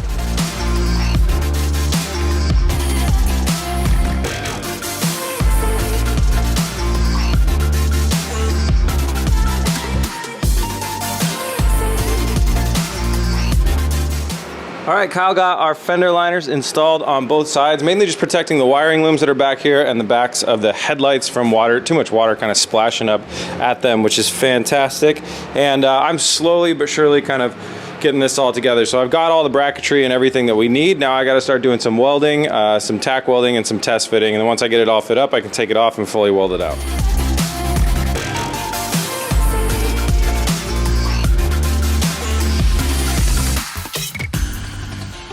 Well, I just got another first-hand reminder of the importance of tack welding before fully welding. Those are way too high, along with those seat rails. The seat sits too high in the car. Time to come up with an alternative method of mounting the seat. And I gotta cut a lot of welds out.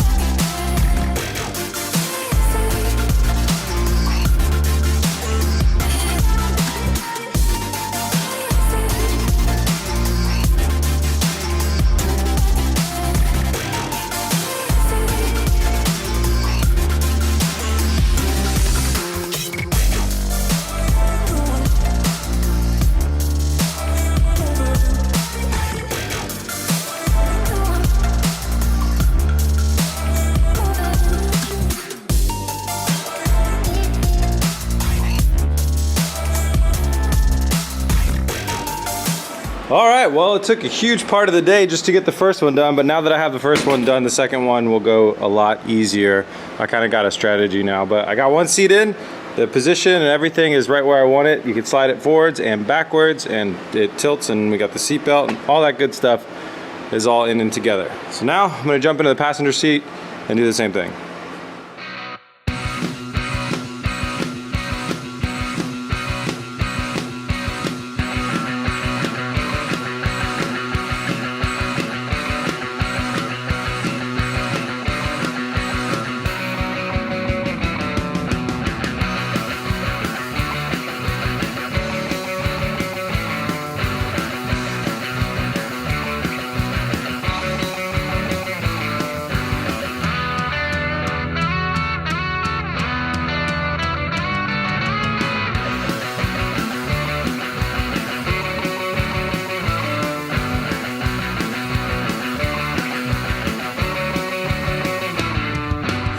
All right, we did it. We got another seat bracket built, and we got this seat bolted into the car nice and securely, and it does, you know, seat things. You pull up on this and it goes forward, and you pull on this and it goes down, and, you know, seat things. Cool. All right, Kyle and I are gonna work on reassembling the interior because some disassembly was required for something that we did a while back. So we're gonna put it back together now and then start getting ready to install our rear window glass.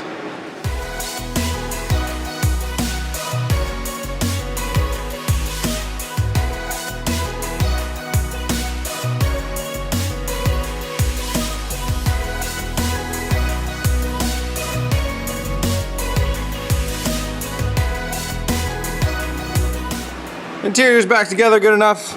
If any company makes like buckets, you know, storage kind of stuff for back here, hit me up. This interior is useless. I'm never gonna have anybody sit back here, but it's in there for now. So next thing we're gonna do is start preparing to lay our rear window glass in here.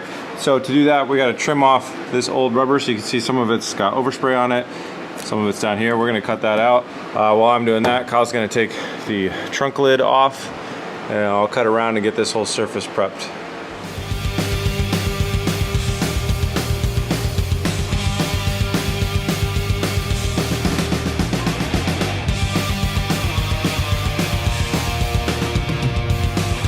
Okay, I just cut off all the excess rubber you can see up here, and the next step is we're gonna go ahead and use primer. So this is a 3M single step primer that's meant to work along with the 3M window weld, which is the window gasketing urethane that we're gonna use. You need to use this anywhere if you cut through, like you can see right here, how there's a little white speck right there and right there and stuff. Anywhere where you cut through and it's not rubber, or also where we have a new railing from our new quarter panel, we gotta prime all this stuff around so that when the rubber hits it, it'll have a nice adhesion.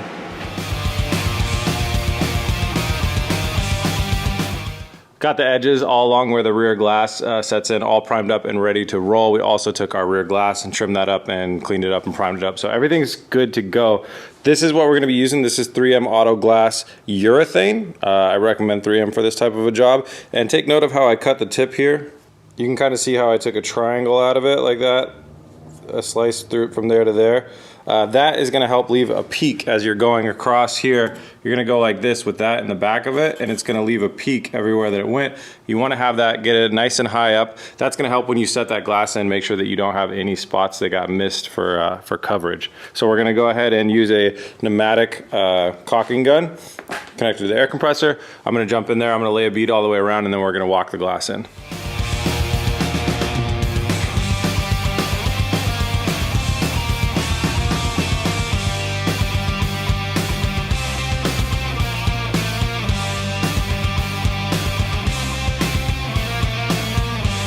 People that originally didn't understand the black roof are probably understanding it now. You just get that nice look all the way through. Window install went great. We did a great job on this. We didn't get any urethane on the white paint of the car, which is something that I've accidentally done before.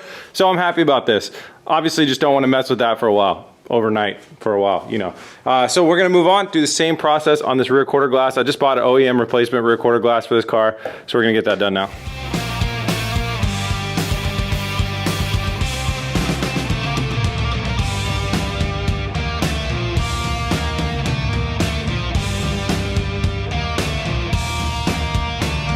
Rear quarter glass is installed. Now we're gonna move over onto the trunk lid and install the trunk lid. 3 bolts on that side, 3 bolts on that side, 1 strut on each side, and just a lot of lining up.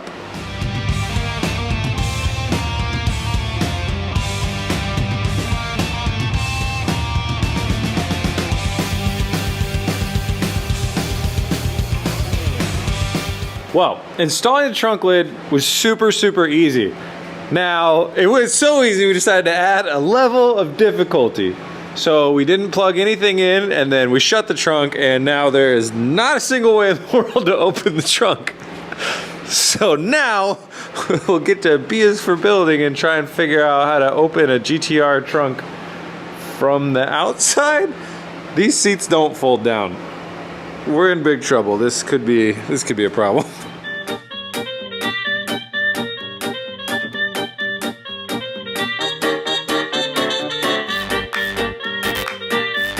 Hey, we got it. If anybody needs to rescue a dead body out of the back of a GTR, actually, you know what? Rescue them while they're alive. Anyways, go in through the back seats, pull the back seats out, pull the top speaker out, get somebody like Kyle with very long arms, go deep into there, and then you pull that emergency pop switch. So now I'm gonna actually properly wire this. This thing has to be wired because normally it's kind of the electrical stuff and the pop mechanism is managed down here. This one, it's up here. So we're gonna properly wire this back through. We've tested it now and it does open and close now. So I'm gonna wire this up properly and then we can start looking at the wing.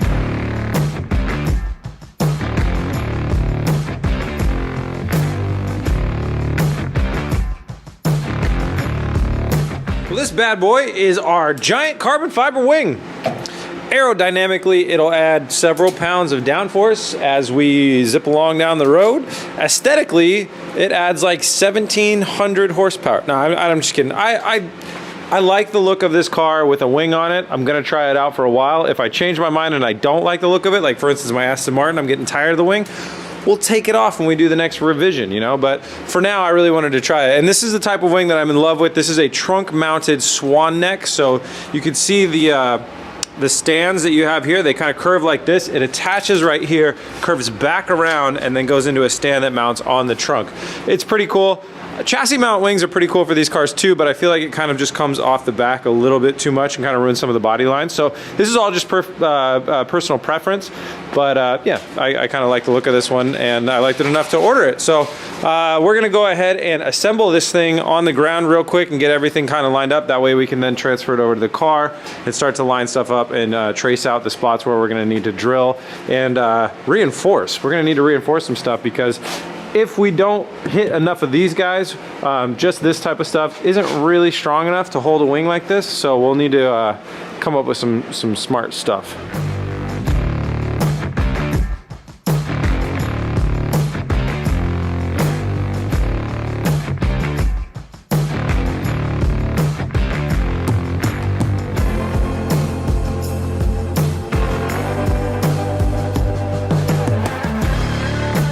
Well, now that we can open and close the trunk, the drama has passed, and this wing install looks like it's going to be pretty easy on us. We kind of test bolted everything up loosely. We set the footprint on there, measured side to side, make sure everything's straight and everything's square, and it looks good. And then also the bolt holes are lining up with the supports underneath inside the trunk lid, which is really, really great. So what we did was we bought some massive washers that are going to help kind of add more footprint to our bolt, so we're not pulling it individual spots. And we're going to go ahead now and drill the holes out and insert our hardware and start to tighten everything down.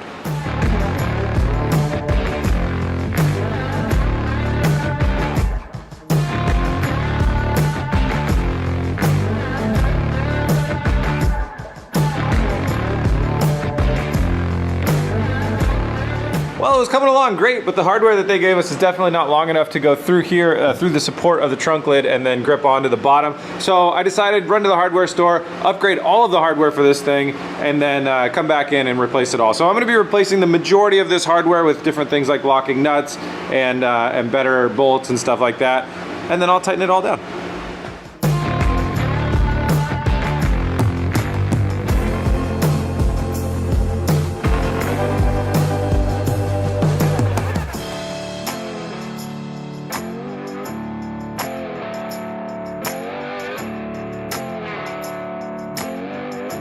All right, we got the carbon fiber wing on. It took me way longer than it should, but I'm glad that we got it on there with premium hardware as well. So it's on there, it's looking good. You know, swan necks, out of all the wing mounting methods, a trunk mounted swan neck puts a lot of stress on the trunk lid, and they can be sketchy. The Aston Martin one is super strong. This is just some random one off of eBay. We'll see how it goes. We'll see how it goes. If it all fails, I'll just get a new trunk lid, throw some paint on it, and we'll move on. But I think it looks really good. I really do like kind of the angle of it and how it meets up with the car, the roof line, all that other stuff I think is very fitting, especially as far as kind of hangs out in the back here. So the next little piece is this guy. This is kind of another accent piece. It's a carbon fiber trunk lip that goes right here. I've been kind of going back and forth on the look of it. I think it complements the spoiler. It looks pretty nice, kind of with the wing on there as well. But I also kind of think it looks nice blank. But then we do have two glaring holes in here. And I could also just paint this the same color as the body of the car. So I've been thinking about it, and for now, I think I'm gonna install it carbon fiber. I'll use it for a couple weeks, and then if I wanna change it, I'll change it up. Be it just painting this thing, or if I just wanna take it completely off and fill those holes and respray the trunk lid, we could do that too. But for now, I'm gonna go ahead and install it. To install this, just use some 3M double-sided tape, and then I left those holes so we could put some screws through that hole and actually into the body of this carbon fiber here.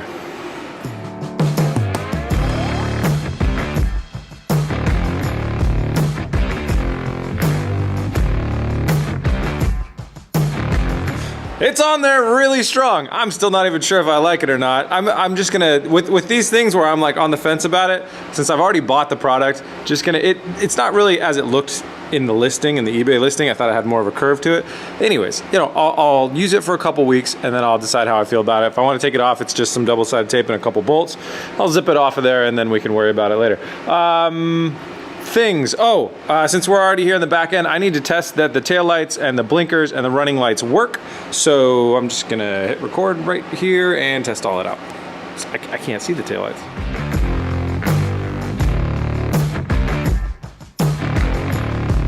Looks like this entire headlight is not operational. Nothing is happening with it at all. So I'm gonna dig into it and find out what's going on. Hopefully it's just unplugged.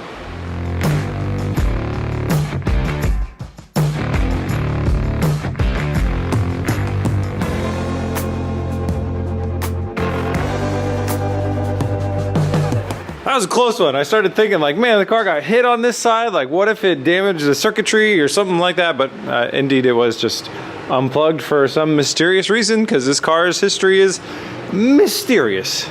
It all works now. Fast forward a couple hours later, and we had to do a lot of stuff on the tuning side of the world and software stuff to make sure that we're gonna have a reliable drive. If you guys don't know, so we're gonna do a shakedown right here, and then we're planning on driving this 1,000 miles down to Disneyland. That is kind of the benchmark test for any B is for build, where we plan on doing a collab with TJ. He may come down with his Ferrari to get smoked, but he might not. But either way, I'm going to Disneyland, so win-win. Anyways, so we gotta move on. We gotta keep doing our stuff. And painting side skirts, they need to be painted. I'm gonna repaint this trim rail right here because there's some lineage right here where when I bent over to paint the roof, I accidentally smudged it. So I'm gonna pull that off. We got both the side skirts off that need a bit of a repair, and let's get those set up in the paint booth and prep for paint.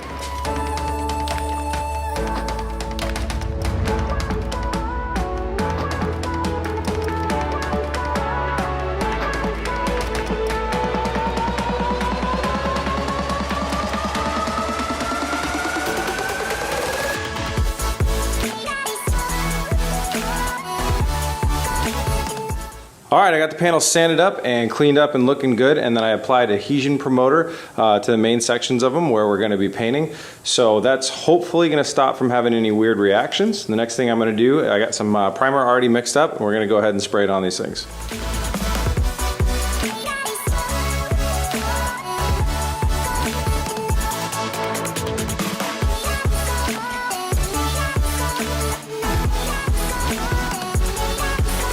Luckily, we didn't have any crazy reactions so far, and we got the primer down. Now, this is a sealer primer, so it should help seal out any crazy reactions from happening, and we're using the same brand paint, so it should lay down on top of this nicely, and we should be good to go. So I've got the that trim railing masked up, set on its own heater. You can see that I got a heater under there too. I'm not messing around with the heat anymore. It's so cold outside.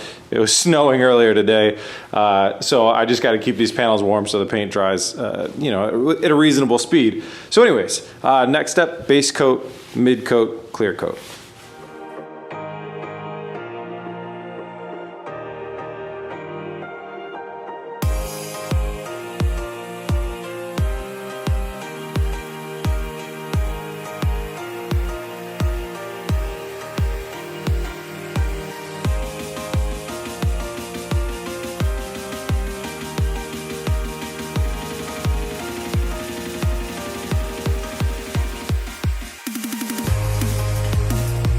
It's a new morning, wake up. Panels are painted. Success, full paint job. One thing I did learn about though, kind of the hard way, if you got your panels like real close to a heating element, like how we had the heater under here and we had that one sitting on a heater, as you get some paint stacked up on there, if you're blowing super cold air over the panel, like I was when we were laying our last layer of clear coat, you can get weird reactions because you're spraying like freezing cold air onto a panel that has somewhat wet paint, and that panel is, you know, 70 or 75 degrees. It's a shock to the paint, and it can cause some stuff, but luckily I was able to kind of cool the panels back down and then lay more clear coat, and it self-leveled out, so we're not gonna have that problem. We're not gonna have the craziness that we saw. But just something to keep in mind if you're DIY painting like I am and you're dealing with some cold conditions. Okay, so we got two side skirts and we got our thing. Let's get them all back into the shop and focus on more important stuff like an oil change.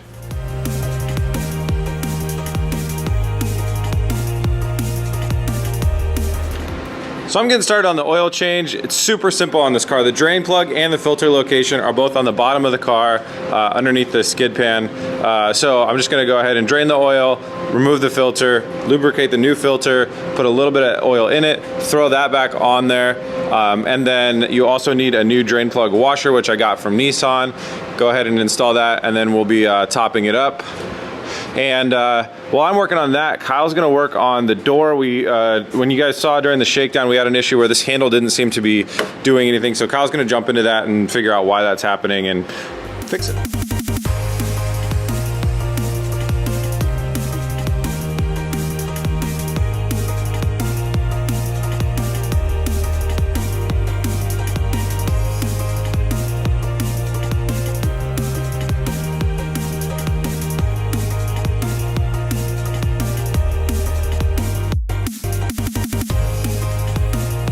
All right, Kyle got the door all fixed up. It was the cabling came undone, probably when we were messing with the inner door paneling. Those push pins on those inner door panels, man, they come out like way too easily. It's crazy. We got the new filter in, we got the drain plug put back in. It's time to fill up the car with oil. And for that, we're gonna be using Motool's 5W40. Huge shout out and thanks to Motool for hooking us up on this build. They hooked us up with our brake fluid, trans fluid, and oil fluid. Engine oil, engine fluid? Engine fluid. No, gas is the engine fluid. Engine lubricant. Anyways, let's go ahead and fill it up.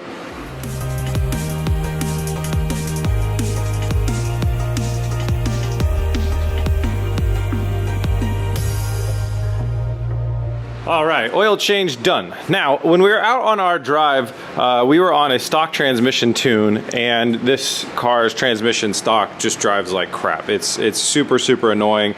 It just tries to get you into 6th gear as fast as you can, so you'll be going 30 miles an hour down a city street in 6th gear. It's just super, super lame. So I was talking with Jared over at Speed for Sale, and you have the ability to reprogram the transmission control unit, but to do that, I needed my Cobb access port upgraded, and Cobb was kind enough to hook me up with that upgrade to be able to reprogram my transmission. So thanks to both of those guys. Thanks to Cobb for helping us out, and I'll put a link in the description.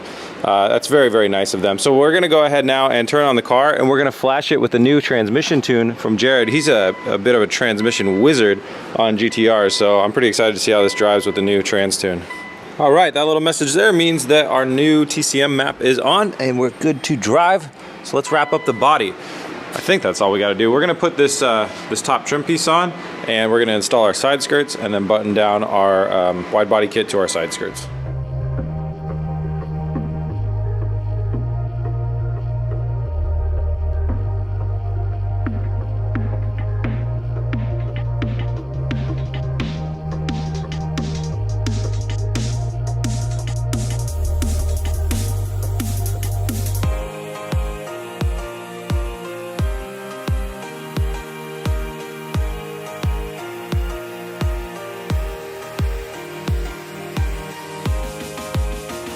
All right, side skirts are installed, body kit is buttoned back up. The other one's more impressive because of the damage that it went through, but you could not tell from looking at it from here that it kind of just ends right about here. But they are firmly attached to the car, bunch of bolts from underneath. It all just came together really, really nicely, so I'm excited. Got a few things left to do. When we installed our rear window glass, we didn't plug it in. Kyle's gonna work on pulling the trim pieces back and plugging in our rear window glass. I'm gonna come over to this door. I had a painting failure on this door a long time back.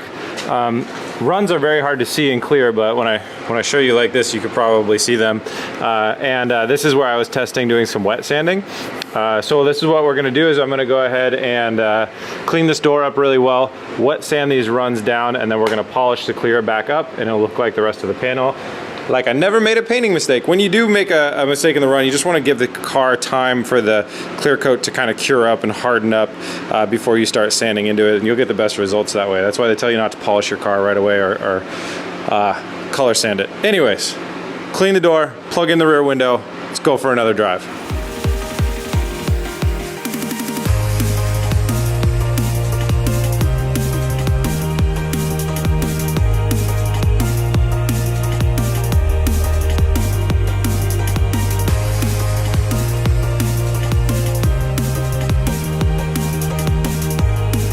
we've got a shiny door. Let's get the car off the jacks, get it outside, take it for shakedown round 2. And we got a red light, which means we're gonna get a green light.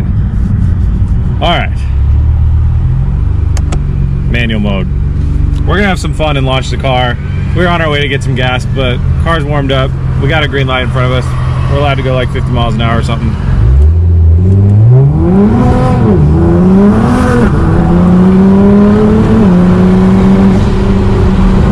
That is awesome.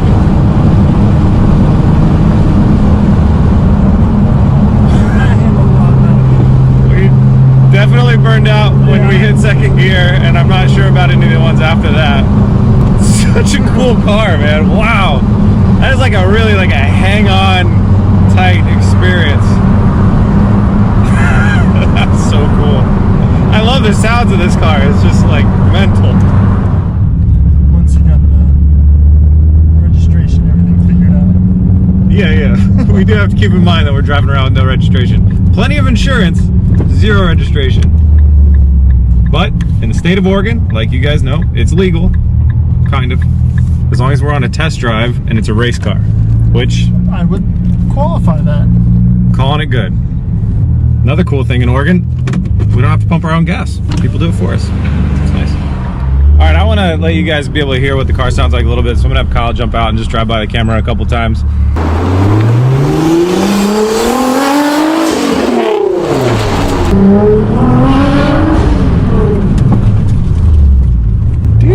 Do. Going very fast, then going very slow.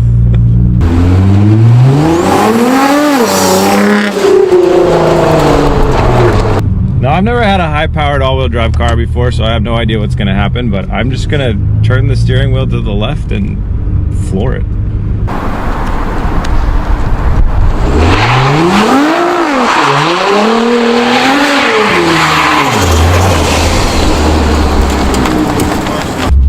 There go our snow tires. All right, we're out of here. All right, guys, that's where I'm gonna call it a wrap up. I got an alignment appointment in 10 minutes, so I'm gonna head off. Tomorrow, we start the road trip down to California, and we'll see how this thing does on a 1,000-mile road trip down to California.